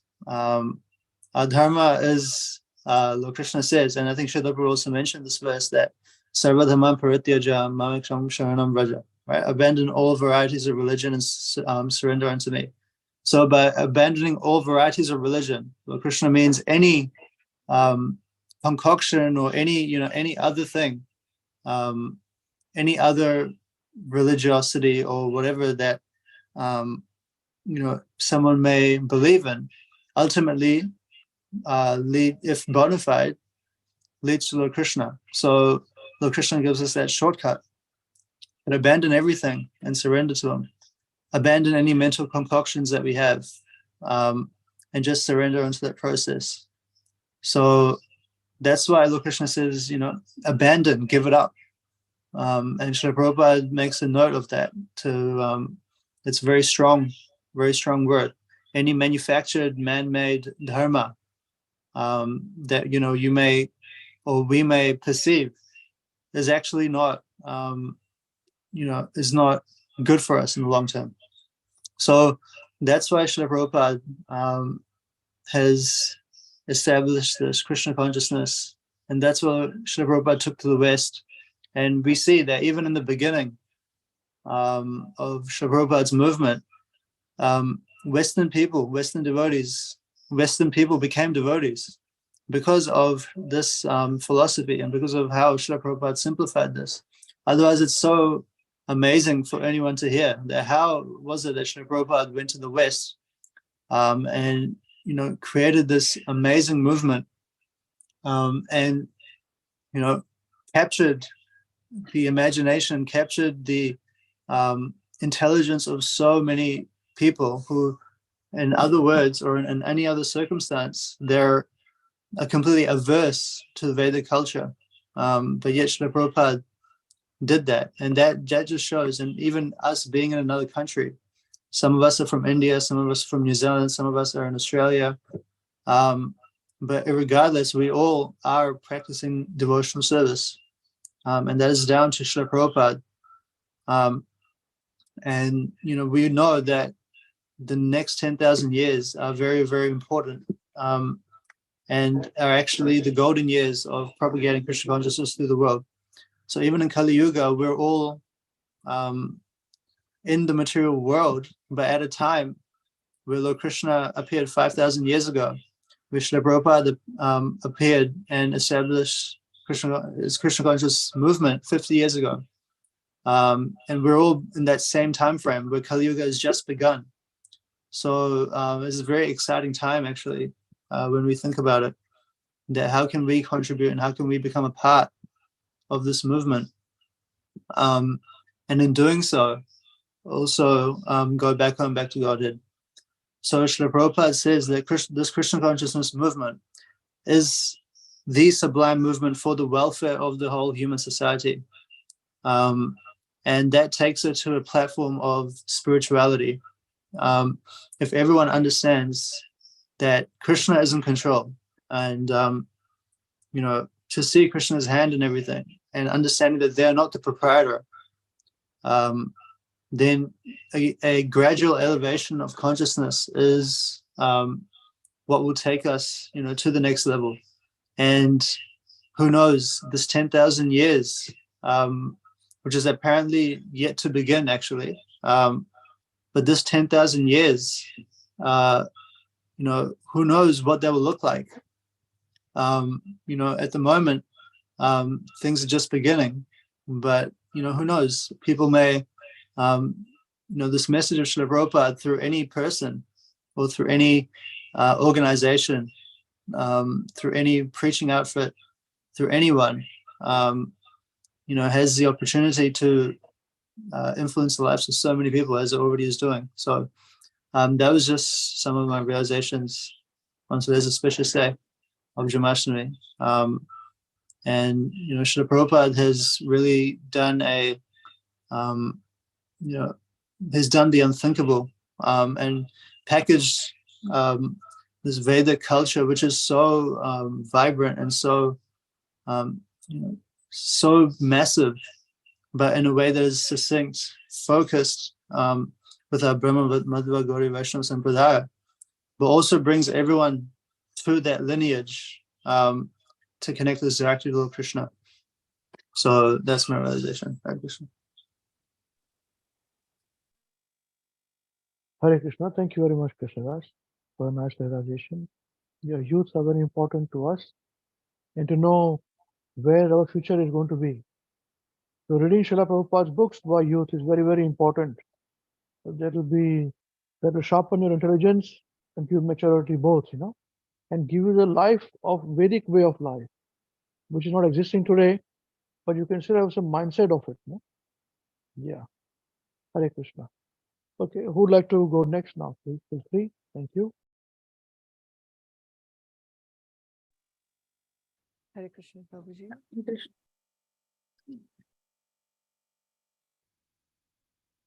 Hare Krishna, Prabhuji. Thank you so much for organizing this such a good realizing program. Hare Krishna, Thank you, Mataji, all you're the not very, devotees. very legible. Speak a bit Hare loudly, Krishna, please. Prabhuji. Yes, now it is better. Thank you. Okay. Jai Srila Prabhupada ki jai, Srila Gurudev ki jai. Tam eva sharanam gacha, sarva bhavena bharata, tat prasadat param shantim, sthanam prapashyasti shashwatam. So surrender exclusively unto him with your whole being. O Bharat, by his grace, you will attain perfect peace and the eternal abode. So this verse explains that how the different aspects of surrender to God. This is from Bhagavad Gita, chapter 18, verse 62. Jai Shri Prabhupada ki jai. As we know that we are in existence because of God's creation, and by nature we are his servant, and the duty of a servant is to fulfill the desire of the master. So as surrendered devotees of God, we must make our will conform to the divine will of God. Through our devotional service, we should try to fulfill the requirements and to satisfy Krishna, and we should not think to do our devotional service just to satisfy for our own sense gratification, just to satisfy our own senses. We should not desire against the desire of God. Whatever we get in life is the result of our own past and present karmas. However, the fruits of the karma do not come by themselves. It will be noted by God and will get result. Since God himself dispenses the result, we must learn to sanely accept them And when we enjoy because when we enjoy material happiness, we don't remember Krishna. However, if we get suffering, we try to blame God for it. The aspect of surrender means to not complain about whatever God gives us. We should happily accept, because this is sometimes our own, that's for our own learning, and we learn from it, and we just fulfill, like we just try to strong our faith in the God. To have firm faith that Krishna is protecting us. Krishna is the eternal Father, and he's taking care of all the living beings in creation. God ensures that they will all provided for. Even a worldly father cares and provides for his children. Then why then we should doubt whether our eternal Father Krishna will take care of us or not? So to have firm faith in his protection is another aspect of surrender. To maintain an attitude of gratitude towards Krishna, we have received so many priceless gifts from the Lord, and the earth that we walk upon, the sunlight, the air, the water, and everything in this, even in the material world, is given to us by God. In fact, it is because of him that we exist. He has brought us to life and imparted consciousness in our soul. We are not paying him any tax in return, but we must at least feel deeply indebted for all that he has given to us. And this is the sentiment of gratitude. So to be grateful towards God, our eternal Father, for all that he has given to us is another aspect of surrender. To see everything we possess as belonging to Krishna. Krishna created this entire world, and it existed even before we were born and will continue to exist even after we die. Hence, the true owner of everything is Krishna alone, is God alone. When we think something belongs to us, we forget the proprietorship of God. Similarly, this world and everything in it belongs to Krishna.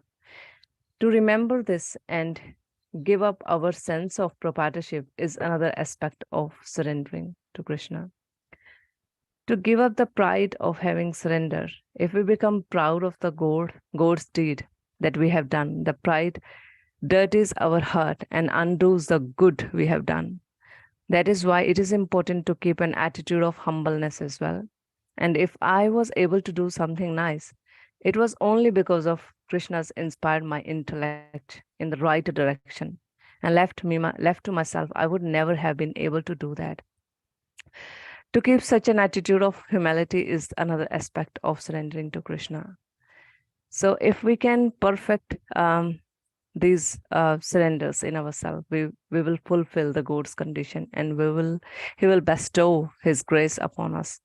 So we are just in the process of surrendering day by day with our activities. But because there are so many impurities inside of us, we are still in the process, and this is a lifelong process that we keep on getting dirty in the material world, but we just keep on trying purify ourselves so that we can surrender to Krishna. And this can only be seen by us, within us, and Krishna only, just us and the Krishna only knows that how much we are surrendering, how much faith we truly have upon Krishna.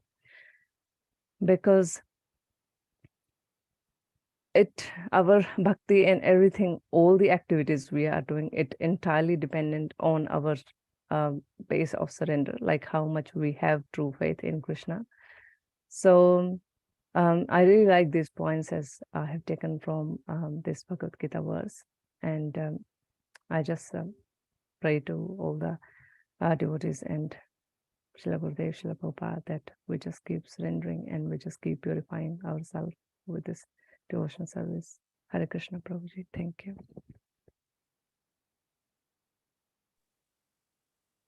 Yeah, Hare Krishna, Mataji. Thank you very much for a nice realization.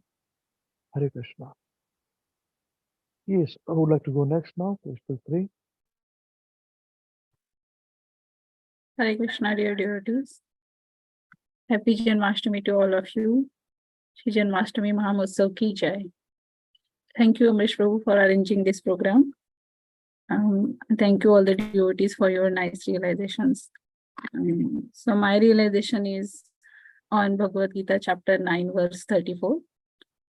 Manmana bhava madbhakto madhyaji mam namaskuro mam evasyasi yuktva atma namat parayanaha. Translation by Srila Prabhupada ki jai. Engage your mind always in thinking of me. Become my devotee, offer obeisances to me and worship me. Being completely absorbed in me, surely you will come to me. So this is the very simple formula Krishna given to us. Even Srila Prabhupada is giving us a Krishna's lifestyle. So we wake up early in the morning, we do the Mangalarati, we cook, we offer the bhoga, we do our daily chanting rounds, we study Bhagavad Gita, we participate in all the teaching activities and all the Krishna festivals, online programs, and in all the transcendental mailers we got on the WhatsApp group. All these things are keeping us busy in Krishna consciousness activity. So thank you to Amrish Prabhu for engaging through us to all those activities, and thank you Srila Gurudev and Srila Prabhupada for giving us this path to go towards Krishna. And hopefully, as it is said in the verse, by doing this activity, we will help us. It will help us to become more and more absorbed in Krishna, which will purify our existence, and hopefully we will achieve this object of going back to Godhead. So that's my today's realization. And on the occasion of Janmashtami, I'll just pray to Lord Krishna that Krishna, please give us good health, and so we will be engaged in all the devotional service nicely, and our WECAN Namahata will go on all the time. And thank you, Amrit.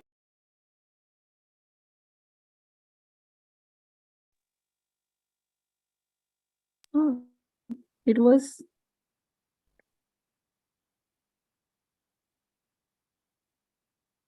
Hare Krishna, brother. Your voice is.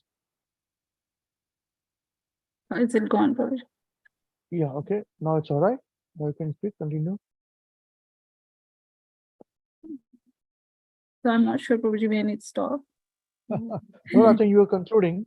You're Yes. thanking everybody. Yeah, yes. Yeah, Hare Krishna. Hare Krishna. Thank you very much, Mataji. Hare Krishna.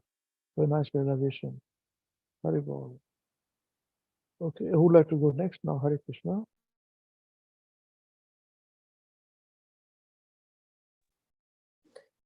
Hare Krishna, dear devotees. Happy Janmashtami to everyone. And thank you, Amrish Prabhuji, Purpragya Mataji, and Krishna Samarpan Prabhuji for giving this nice platform for sharing our realizations on this auspicious occasion of Shri Krishna Janmashtami. So I'm not sure if my video will be on because I'm reading from this iPad. So please forgive me if I'm not able to be seen. Okay.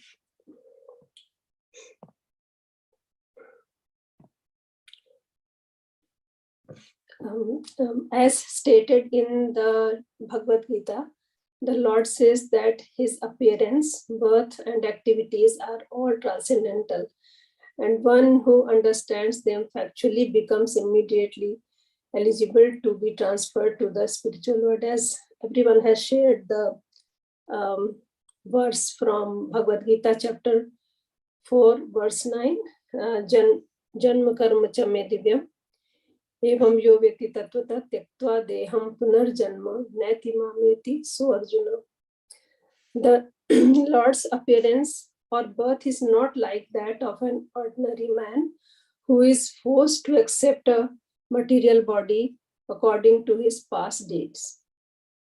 he appears out of his own sweet pleasure. When the time was mature for the appearance of the Lord, the constellations became very auspicious. The astrological influence of the star known as Rohini was also predominant because this star is considered to be very auspicious. According to the astrological conclusion, besides the proper situation of the stars, there are auspicious and inauspicious moments due to the different situations of the different planetary systems. At the time of Krishna's birth, the planetary systems were automatically adjusted so that everything became auspicious. When the things were adjusted like this, Lord Vishnu, who is residing within the heart of every living entity, appeared in the darkness of night as the Supreme Personality of Godhead before Devaki Mata. When Vasudevji saw this beautiful child with 4 hands holding Shankh, Chakra, Gada, Padma, he was overjoyed, and with folded hands he began to offer prayers. Devaki Mata also offered her prayers. While she was praying to the Lord, she expressed her motherly affection. I understand that this transcendental form is generally perceived in meditation by the great sages, but I am still afraid because as soon as Kansa understands that you have appeared, he might harm you. So I request that for the time being you become invisible to our material eyes. In other words, she requested the Lord to assume the form of an ordinary child. My only cause of fear from my brother Kansa is due to your appearance. My Lord Madhusudan Krishna, Kansa may know that you are already born. Therefore, I request you to conceal this 4-armed form of your Lordship, which holds the 4 symbols of Vishnu, namely the conch shell, the disc, the club, and the lotus flower. My dear Lord, at the end of the annihilation of the cosmic manifestation, you put the whole universe within your abdomen. Still, by your unalloyed mercy, you have appeared in my womb. I am surprised that you imitate the activities of ordinary human beings just to please your devotees. At the request of Mother Devaki, Lord Vishnu turns himself in an ordinary child, and thus his glorious birthday is celebrated by all the devotees everywhere. For a devotee, every day is Janmashtami because Krishna keeps revealing something new in the hearts of his devotees every day, and they try to serve him as per instructions of the Guru, Sadhu, and Shastra, and keep themselves engaged in loving devotional service. Rishikena Rishikesh Sevanam Bhakti Uchyate.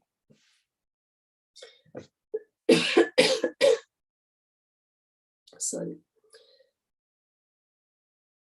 Shravan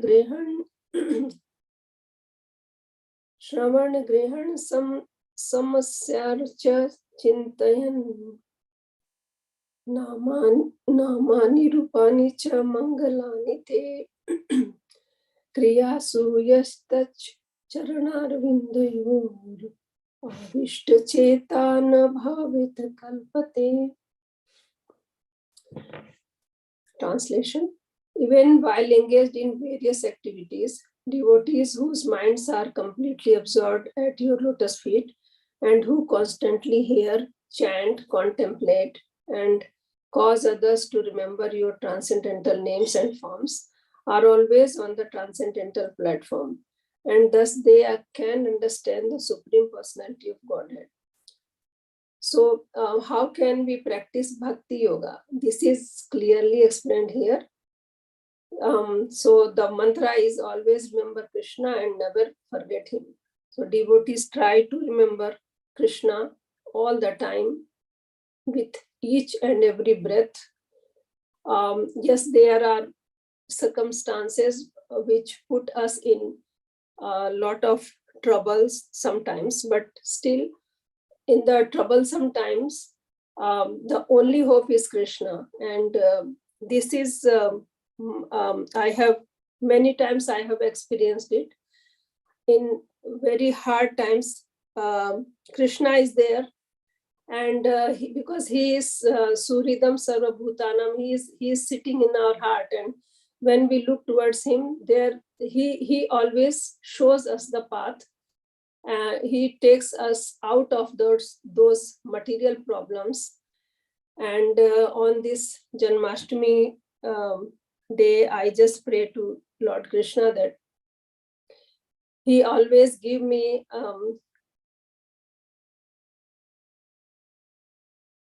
his bhakti, so that I don't, and also he give me this right mood that I can serve devotees, and I never forget Krishna. So that is my request to all the Vaishnavas. Please bless me. Thank you. Hare Krishna. Hare Krishna. Thank you very much, Mataji. Have a nice day, Rajesh. Hare Krishna.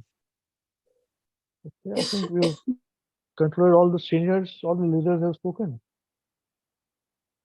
Anyone want to speak again? Anyone? The leaders? I thought I've spoken for 2 sessions, 6 hours or something, So I'm going to have chutti today, Just listen and go to sleep. So looks like I have to speak. Anyone? Okay. Jai. Shri Krishna Janmashtami Mahotsav ki Jai. Hare Krishna. Wishing by all of you very happy Janmashtami. Now we are about half an hour away from the birth of Lord Krishna. So we discussed about Lord Brahma, and how Brahma, when he put his magic, he was magified by Krishna. Right from the word go, when he tried to put his magic, he did not know that he was being played, So never try to play with somebody who's far superior to us. Be a humble person, Lead your life. After all this situation, Brahma prays, to be engaged in the service of the lotus feet of Krishna, either in this life or next, or even in animal life. You see? So he prays,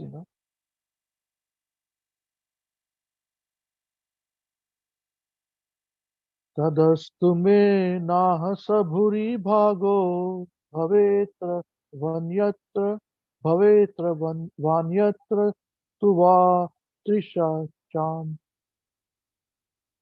yenahame pi bhavaj jananam bhutva nisheve tava pada pallavam. He says, my dear Lord, I therefore pray to be so fortunate that in this life as Lord Brahma, or in another life, wherever I take my birth, I may be counted as one of your devotees. See, I pray that wherever I may be, even among the animal species, I can engage in devotional service to your lotus feet. So this is the significance of the devotional service of Krishna, that even Brahma, the creator of the whole material universe, the topmost living being, he is praying like this. You see? So initially we heard how the Brahmanas, they prayed to Krishna, telling 5 times, to hell with what we are doing. In 4 lines, 5 times they said, to hell with what we are doing. What we are doing was completely useless. With all their austerities, all their initiation, nothing was happening. Because devotional service to Krishna was not was fructifying in the heart. You see, bhakti is a heart-to-heart process. Maharishi Goswami Maharaj says this very much, and so Srila Prabhupada says this. It's a very heart-to-heart process. It comes from the heart. Krishna is situated in the heart. So we keep our things in our heart. Darkest of secrets and secrets of secrets are in our heart. So that means these secrets are known by Krishna. So he's situated in the heart. That is why he is Suruda Sarva Bhutana. So it is very important that we are very transparent in our dealings with him. We may be intransparent in dealing with other people, that's fine, to the whole world, but we should be very transparent with dealing with him. Because he knows, he absolutely knows what is going on in our heart. You see? So that's the reason why Brahma could not cheat him. Absolutely could not cheat him.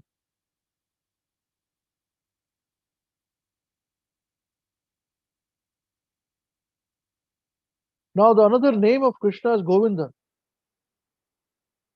You know who gave this name of Govinda to Krishna? Govinda name was given by Lord Indra to Lord Krishna. After Indra, even he was puffed up.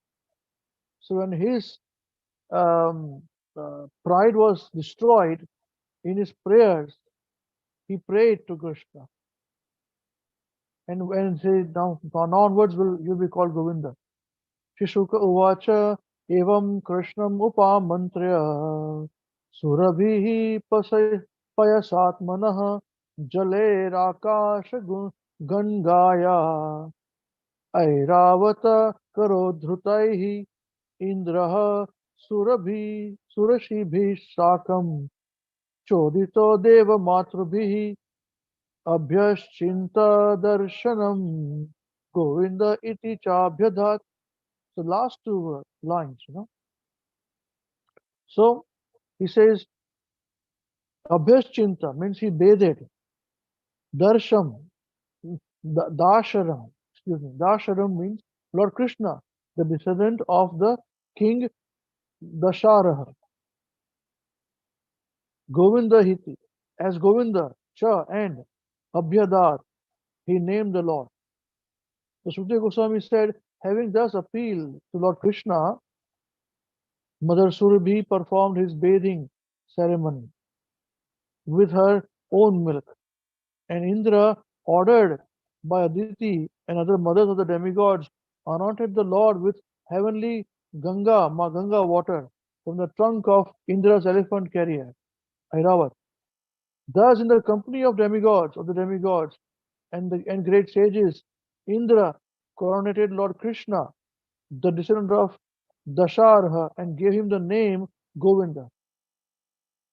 You see, Indra is also very clever, He's the chief of the demigods. The chief of the demigods is very clever.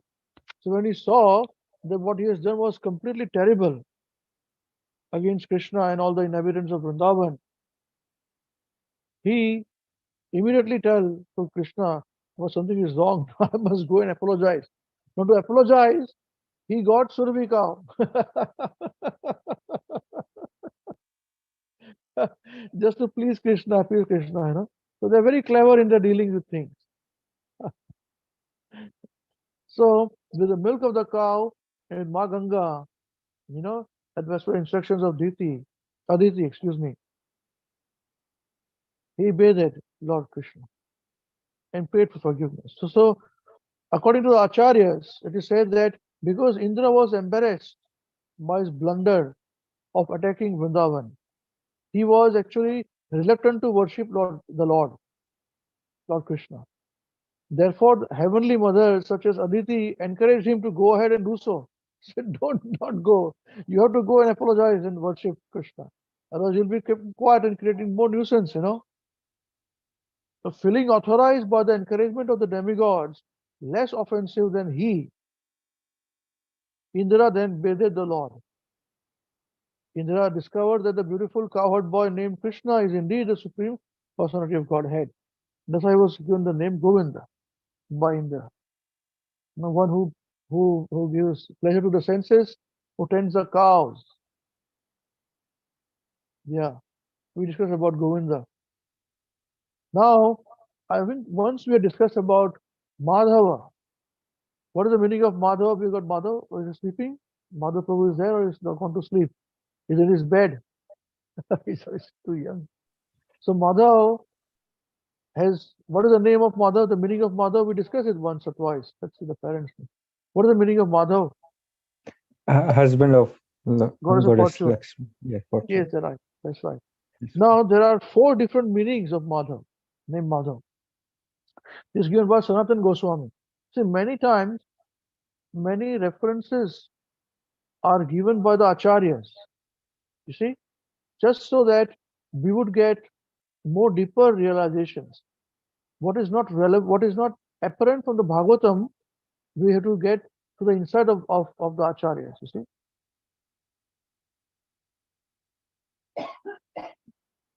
Tanmadhavo Venumudirayan Vruto Goper Grunadvihi Swayasho Balanvitaha Pashun Purakshutya Pashavyam Avishad Vihartu Kamaha Kusumakaram Vanam.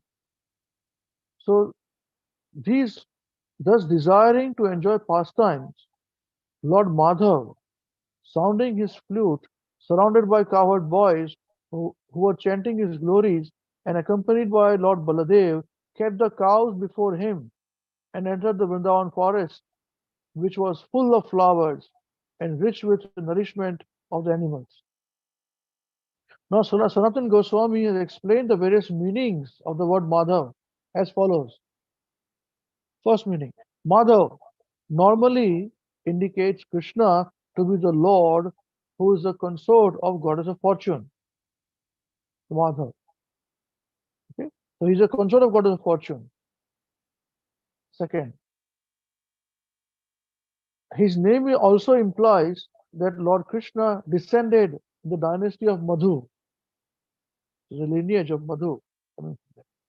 Third, since the spring season is also known as Madhav, it is understood that as soon as Lord Krishna entered the Vrindavan forest, it automatically exhibited all the opulences of spring, becoming filled with flowers, breezes, and a celestial atmosphere. And the fourth, another reason Lord Krishna is known as Madhav is that he enjoys the pastimes as Madhu. There's a taste of conjugal love, the nectar. So Lord Krishna would loudly sound his flute as he entered the forest of Vrindavan, and thus giving inconceivable bliss to all the residents of his hometown, Vrajdham.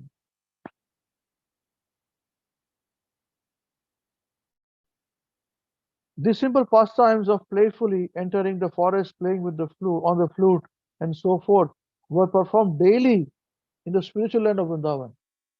So what happens is this, that when Krishna would come, enter the forest, he would go playing, and all his friends and all would listen, and they would also sound their bugles and all that.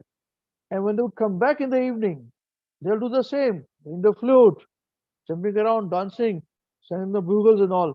And all the gopis, the mothers, would know, oh, mother gopis would know, my children have come, let us take care of them immediately. You see, this is a everyday pastime of Vrindavan. Every day Krishna does this. So tell me, where is Krishna as a business time to come and support and take care of the of material world? He has no time. We don't actually, devotees, we don't want Krishna to think about us. We should be thinking about Krishna. That is the point. Heart-to-heart process, just like when a mother or father loves a child. They want to make sure the child doesn't think about the child, the father and mother. You see, when they are young.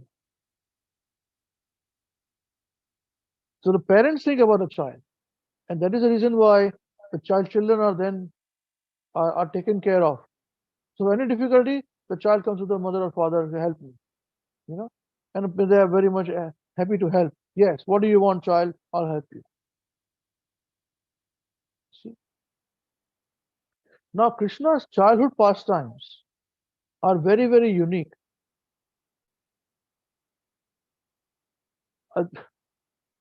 They're so unique that as we discussed many times, that even demigods come to watch, to see the pastime. And these are all not all pastimes we can narrate here. There are many which are hidden or mysterious pastimes. So one needs really need to be qualified to understand them, So, as a mere infant, see the cowherd boys, they were remembering, I'm talking about the elder, the cowherd men. The thinking about Krishna's pastimes when they saw that how he was being killing all these demons. So they're saying that as a mere infant, he had hardly yet opened his eyes. Such young he was, such small, tiny he was. He drank the breast milk of the powerful demoness Putana and then sucked out her very life air as well. Just as the force of time sucks out the youth of one's body. How beautiful is this analogy? So nobody wants to become old, but the force of time sucks out the youth in the body. No more, you cannot do anything about it. You cannot do anything about it. See, the Vayaha, in the verse it mentions Vayaha indicates the youth or lifespan in general. So with irresistible power, time takes away our life. And that time actually is Lord Krishna himself. So, thus in the case of the powerful witch Putana, Lord Krishna accelerated the time process and within an instant withdrew the duration of her life. She did not have to wait. She did not have to wait for old age to die. Krishna accelerated the whole process, fastened the whole process, hastened the whole process, and finished. So they are thinking, cowherd men, that how could a mere infant who could barely open his eyes so easily kill a very powerful demoness? And she was so big, man. She was so miles long. And actually, the cowherd men had to cut her body and burn the body. They could not do in one piece. So now further pastime. Once when he was only 3 months old, little Krishna was crying and kicking up his feet as he lay beneath a huge cart. Then the cart fell and turned upside down simply because it was struck by the tip of his toe. This cart was also a demon. At the age of 1, he's the third demon already. By 1 year, he has finished 2 demons and his killing business has begun. So at the age of 1, while sitting peacefully, he was taken up in the sky by the demon Trunavarta.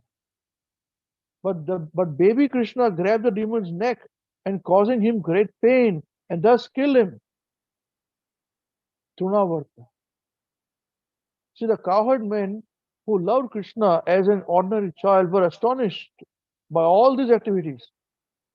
A newborn infant cannot ordinarily kill a powerful witch and would hardly think that a 1-year-old child baby can kill a demon who had kidnapped him and carried him up into the sky. But Krishna did all these wonderful things. The cowherd men were enhancing their love for him by remembering and discussing his activities. Then, once his mother had tied him with ropes to a mortar because she had caught him stealing butter. Then, crawling on his hands, he dragged the mortar between a pair of Arjuna trees and pulled them down. We know this whole pastime. Damodarashta. Jai. So another time, when Krishna was tending the cows in the forest together with Balaram and the cowherd boys, the demon Bakasur came with the intention of killing Krishna. But Krishna sees this inimical demon by the mouth and tore him apart. This is what God does. You can't, to a non-devotee, it's very hard to digest, Oh God, it tore him apart into pieces. Then, desiring to kill Krishna, the demon Vatsa disguised himself as a calf, Vatsasura, and entered among the king Krishna's calves. And Krishna killed the demon, and using his body, enjoyed the sport of knocking kapita fruits from the trees. How many of us can kill somebody and use the body, throw on the tree, and bring the fruits down and eat the fruits? How can you do that? You tell me. Oh God. This is what Krishna did as a child. We don't talk about adult. As just a child. He did most of his killing as a child only, man. And when he grew up, he made others kill everybody. Arjuna, you kill. On my name, you kill, But as a child, he killed himself to show he's God. Nobody can be more powerful than him. So together with Balram, Lord Balram, Krishna killed the jackass demon and all his friends, thereby securing the safety of Talavan forest, which was abounded with fully ripened palm fruits.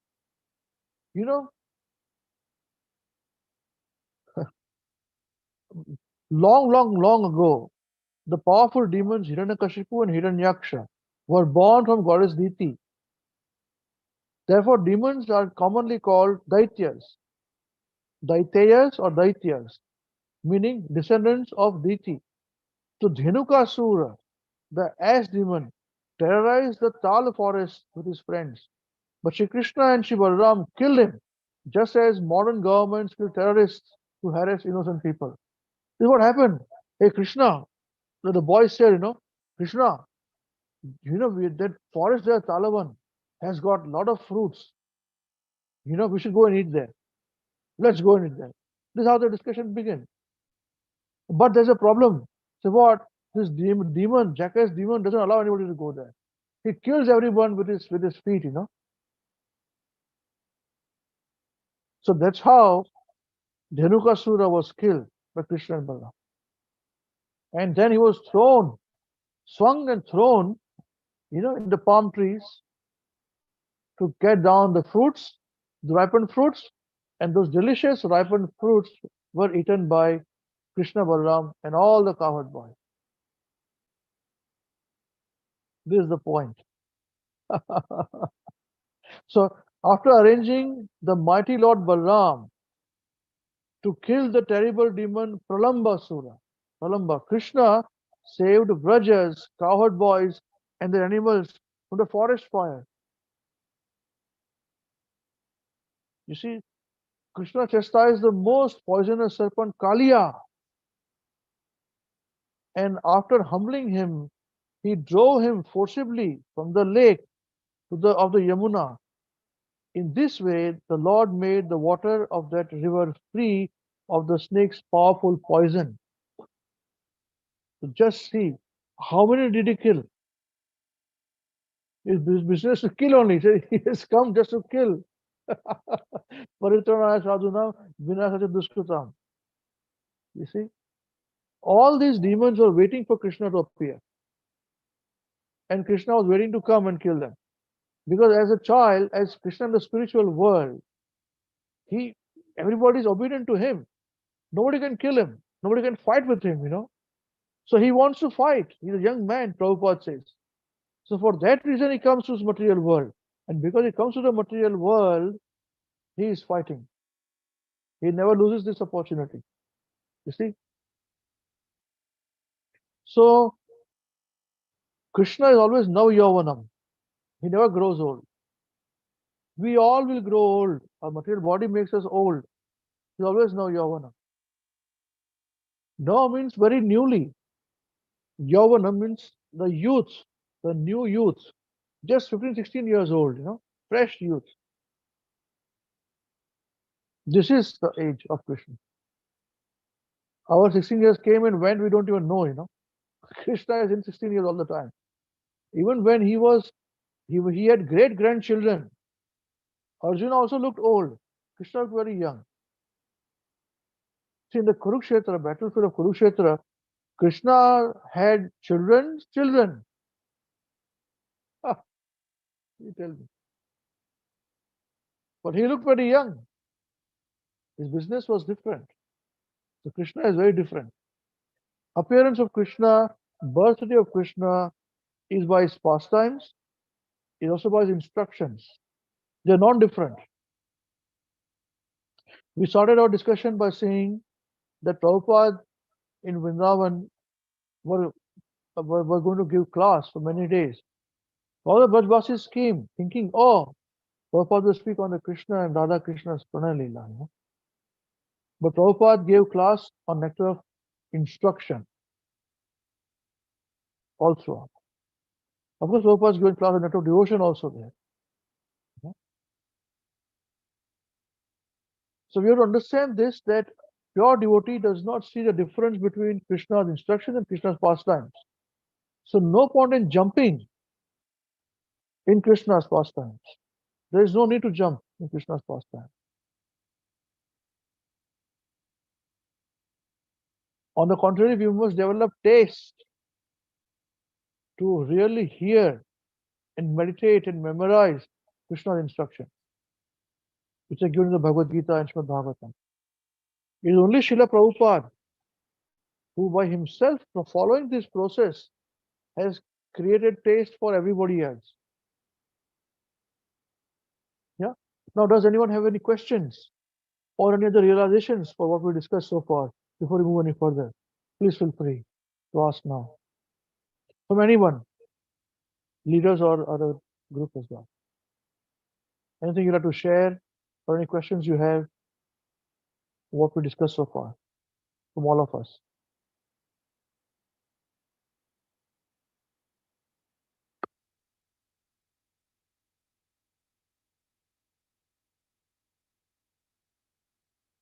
Yes, Pat Prabhu. Hare Krishna Prabhu. Thank you so much for this very, very wonderful realizations program as always. And thank you to all the senior devotees who painstakingly took effort and time to write these realizations and share with all of us. Not, I don't know what good I've done to be in this association, but somehow or the other, by Srila Prabhupada mercy and Guru Maharaj's mercy, I'm here. Prabhu, I had just one little doubt on the last point you said on in Krishna's instructions and his pastimes. So if you can just elaborate on that point more, I'll tell you the context also from where I'm coming. So I've seen some devotees and I've met some people who are like Prabhupada books are very basic. They don't contain the esoteric leelas that the Gaudiya Vaishnavas are. Yeah, exactly. Yes, Prabhu. So that and they say that this Gaudiya Math, like they have elaborated on the Radha Krishna pastimes, Nikunj Leela and all of that, and Srila Prabhupada have not done that. So Srila Prabhupada are in some way incomplete, or I don't know, he did not fulfill. So they have some logic behind it. I'm not comparing or nothing. Just wanted more clarity on this point, Prabhu. If you may, please share. Yes, yes, it's a good point. And this situation is something which is there for a very, very long time. You know, even when I just joined 20 years ago, this was a situation going on. You know, 25 years ago, 30 years ago, same thing that Prabhupada is given basic. They would come and they would poach devotees, you know, and all this. So maybe true that Prabhupada were preaching Krishna consciousness to completely new set of people, and they were not from Vedic background at all. You see, they were not Vedic background, and they were themselves hippies and all that, you know, outclass. I can't say outcast, but outclass. You know, they are their own class of people. You know? So Prabhupada will be very focused upon philosophy. Now, in saying that, at the same time, Prabhupada has said that whatever I have to write, I have given in my books. So there is, Prabhupada also mentioned you must read some of the Acharya's books also. But to study those books is a next stage. Yeah, Harinam Chintamani, etc. The books, which have been translated by some of the authorities, no doubt about it. They're very good, But if we study Prabhupada's Bhagavad Gita and Srimad Bhagavatam too, the Radha Krishna's pastimes are clearly mentioned. They are mentioned in a way that one has to really dig and understand this. It is not openly splashed for a general public to enjoy immediately. You see? So one has to study the philosophy to study the pastimes of Radha Krishna. If anybody thinks to say that we can, without studying the basics, we can go straight there, it's not going to work. And basics meaning what? Like, just see here. I narrated what I shared today in our for the Janmashtami festival. Those points we had shared, Second lecture, Prabhupada writes, very basic, the concept is very basic. If Prabhupada says that that is the perfect knowledge, when we understand that the Supreme Lord, He is the Supreme Enjoyer, Bhoktaram Yagna Tapasam Sarvaloka Maheshwaram, He is Supreme Proprietor. If we think very, to say scrutinizingly, with cool head, then we can understand that everything, whatever there is in our presence, the actual proprietor is God or Krishna. We are not proprietor. We have got the right to use them. The things which are given to us, given by God to us, we shall have the right to use them. But we are not proprietor. So there is real knowledge. Now, if you see, this is a very basic concept, right? The Krishna is a proprietor, we are not proprietor. Even in the Sri Shopnishad, it is mentioned there. We all have got quota. We do enjoy our quota. That's it. You see? But we have to understand Krishna is a proprietor of everything. Not if he's a proprietor, and if we are not proprietor, then for us to understand the proprietary, that means the assets of the proprietor, we have to go and become confidential of the asset owner. Is it not so? Tell me. Absolutely, Is it not Prabhu. so? Yes. So when we become confidential, servant, friend of the proprietor of all the assets of the creation, then he will reveal what he has got. Is it not so? So this Yes. is the reason why we spend most of our time in appreciating this point. And if we do not understand and appreciate our subsidiary, our servant position, we will not be able to be allowed to enter into the pastimes of Radha Krishna. One has to be qualified for doing this. We are not saying what they are doing is wrong, what I'm doing is wrong. We are not saying that. We are saying what we are doing. What is our training? You see, the very first point which I had shared in lecture, I repeat this again. Krishna consciousness cannot be awakened for a person who wants to stay in this material world and become happy. Now you tell me, all these people who are saying this, that Prabhupada is taught very basic. When you see them, are they enjoying material world? Tell me yes or no, which are Yes. understanding. Prabhu. Yes. So they are not understanding anything. Because they're not understanding Prabhupada's the Krishna superior position, and they are servants of it. So Krishna consciousness cannot be awakened. Prabhupada saying cannot be awakened for a person who wants to stay in this material world and become happy. He cannot become Krishna conscious. Gruha Vratanam. Gruha means home. Vratanam means one who has taken house or home or this body as everything. See, philosophy we can give, I'm not this body, but it has to be practiced, no, it has to be practiced clearly. Vrata means just like you are observing today, this today. a Janmashtami Vrat under vow. We shall fast in austerity. The aim is different from Griha Vrata. So this is the point. If we may say it is basics. It is actually not basics. It is the way that we have to come to the platform of pure love, spontaneous love. You see, there are discussions where Krishna is saying, why did I appear as Krishna? So that becomes very confidential points. It's mentioned in Bhagavatam and in Chaitanya Charitamrita, Prabhupada's, very confidential. Radha Krishna Pranalila. So this pastimes of Radha Krishna is not something which you'll be missing, because it will reveal to you. And you don't have to reveal to individual aspects of things. Even broad-based revelation will give you immense joy. So if you are still attached to body, and if you are still not detached from this material world, then we cannot understand these pastimes. So we will minimize this.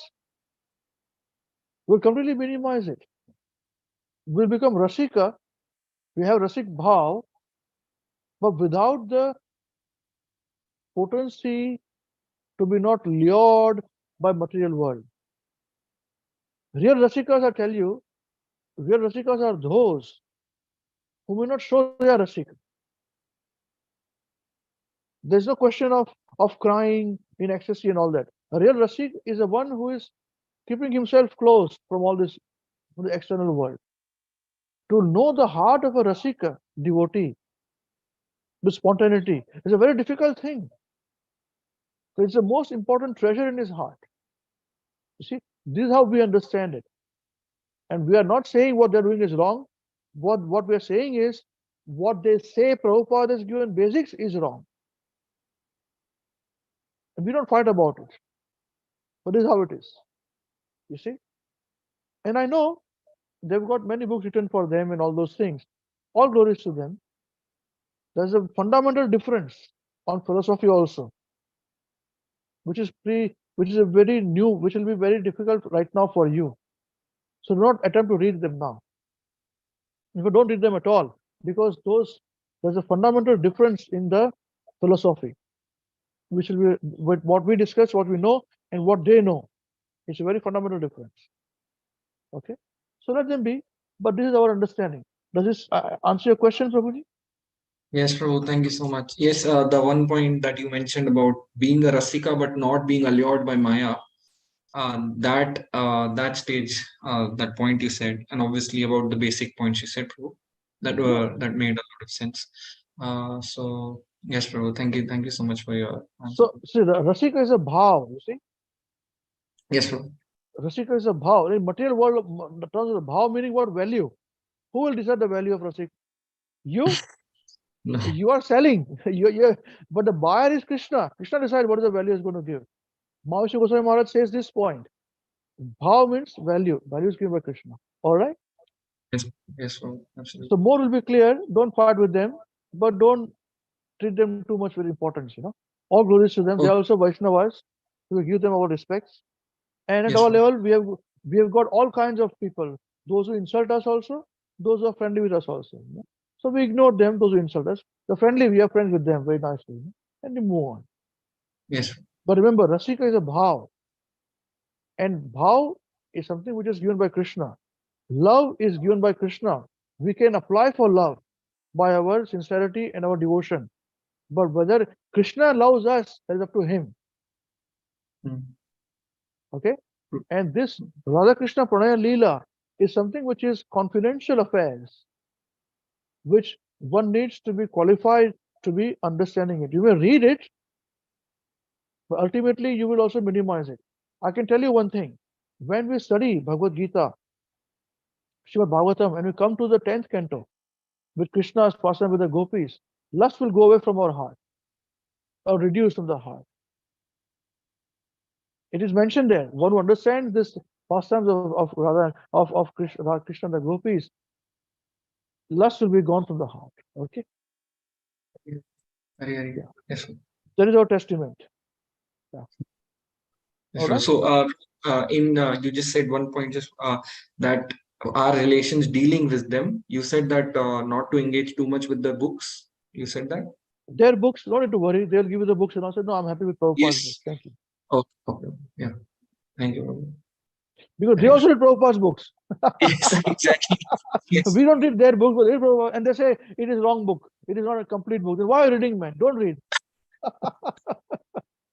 Anyway, don't worry about that. All glories to them. They're very nice devotees themselves. There's some very nice devotees there also. All glories to them. Okay. Thank you so much. Thank you. Hare Krishna. Srila Prabhupada ki jai. Okay, it's 12 o'clock now. Krishna Janmashtami is happening. Krishna Janmashtami ki jai. Happy Janmashtami to all of you. Nanda ge anand bhayo. Jai Kanaya Lal ki. Yashoda कर आनंद भयो जय कन्हैया लाल की हाथी घोड़ा पाल की जय कन्हैया लाल की हरे Krishna Krishna Krishna Hare Hare Krishna, Hare Hare, Hare Hare Ram Ram, Ram Ram Hare Hare. Hare Hare. Thank you very much. Hare Krishna. So now we break our fast. Those of who are fasting with water and prasadam. Tomorrow morning we're to go wake up early. We reach by 9:30 latest, not later, please. Okay, be there by the time. Now, who's going to sing Maharaj, Maharaj, please hear us now. Children are sleeping. Anybody's awake? Krishnadas, you are the only one alive. Sorry, not alive, awake. It's your turn now to sing. We'll sing with you. 1, 2, 3, start. Maharaj, Maharaj, please hear us. We have learned some real good stuff. Maharaj, we have learned one thing. And today for you we will sing. If our room is clean, then our mind is clean. If our mind is clean, we can do anything. If our room is dirty, then so are we. And if we are dirty, we're not happy. Wasting time is the greatest crime, because wasted time means a wasted mind. So best use your time when you're in your prime, and your whole life will be sublime. If your wealth is gone, then there's nothing wrong. But if your health is gone, that's a different song. But if your character dies, then the world will cry. Only saintly behavior lets humanity thrive. Hare Krishna, Krishna Krishna, Hare Hare, Hare Rama, Rama Rama, Hare Hare. Hare Krishna, Hare Krishna, Hare Rama, Rama Rama, Hare Hare. We must always remember Krishna and never forget him too. But how are we to practice this with so many things to do? That is the greatest question, and here's the greatest clue. You must learn to look so nicely that Krishna remembers you. So listen very closely and make your thinking sharp. Let's learn how we can live and work so Krishna won't depart. If something's due tomorrow, finish it today. And whatever's due today, do it now, don't delay. Your friends might be lazy or doing bad things, But you think again, don't follow them, and you'll win in the end. Whatever work we're given, we do our very best. We only live with what we need and give Krishna the rest. This is how to live, to work and to play. If you learn to live this way, you'll see Krishna every day.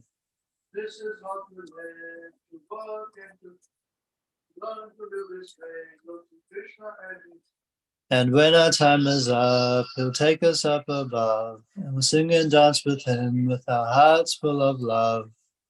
when our time is up, we'll take us up above.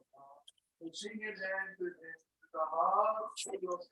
So chant Krishna's names, his glories and his fame. It's the only way this world will ever become sane. So chant Krishna's name, the glory and the only way this world will ever become. Now please ask this greatest question and find this greatest clue. You can only remember Krishna, because Krishna remembers you. Hare Krishna, Krishna Krishna, Hare Hare, Hare Rama, Rama Rama, Hare Hare. Hare Krishna, Krishna Krishna.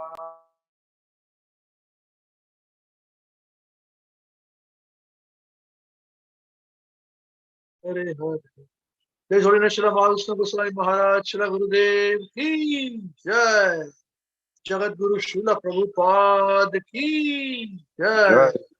Shri Ananta Koti Vaishnava Vrinda ki Jai. Shri Nitai Gaur Chandra Premanande Hari Hari Hari Hari Bol. Bol. Shri Krishna Janmashtami Mahotsav ki Jai. Jai. Shri Krishna Janmashtami Mahotsav ki Jai. Shri Krishna Janmashtami Mahotsav ki Jai. Shri Nandotsav Mahotsav ki Jai. Srila Prabhupada's Transcendental Vyas Puja Mahotsav ki Jai. Jai. Namo Vishnu Padaya Krishna Vistara Bhutale Srimati Mahavishnu Swami Tinamine. Namo Vishnu Padaya Krishna Vistara Bhutale Srimati Bhaktivedanta Swami Tinamine. Namo Saraswati Devi Gaurmani Kuchayane Nidhi Sheshwari Patavadipayane. Hare Krishna. Wonderful devotees. Thank you very much for wonderful realizations and for all the devotees who could participate today. It was very, very nice. All of us enjoyed. And whatever we have done austerity, that it translated into chanting, purified chanting. So Hare Krishna. Krishna will miss you today, in some time. Till that time, chant Hare Krishna and be happy, all of you. Hare Krishna. Hare Krishna, Prabhuji. Thank you Hare very much, Krishna, Prabhuji. Prabhuji. Hare Thank you. Krishna. Hare Krishna, Prabhuji. Hare Krishna. Hare Krishna, Prabhu. Thank you so much. Hare Krishna. Hare Krishna. Krishna Krishna.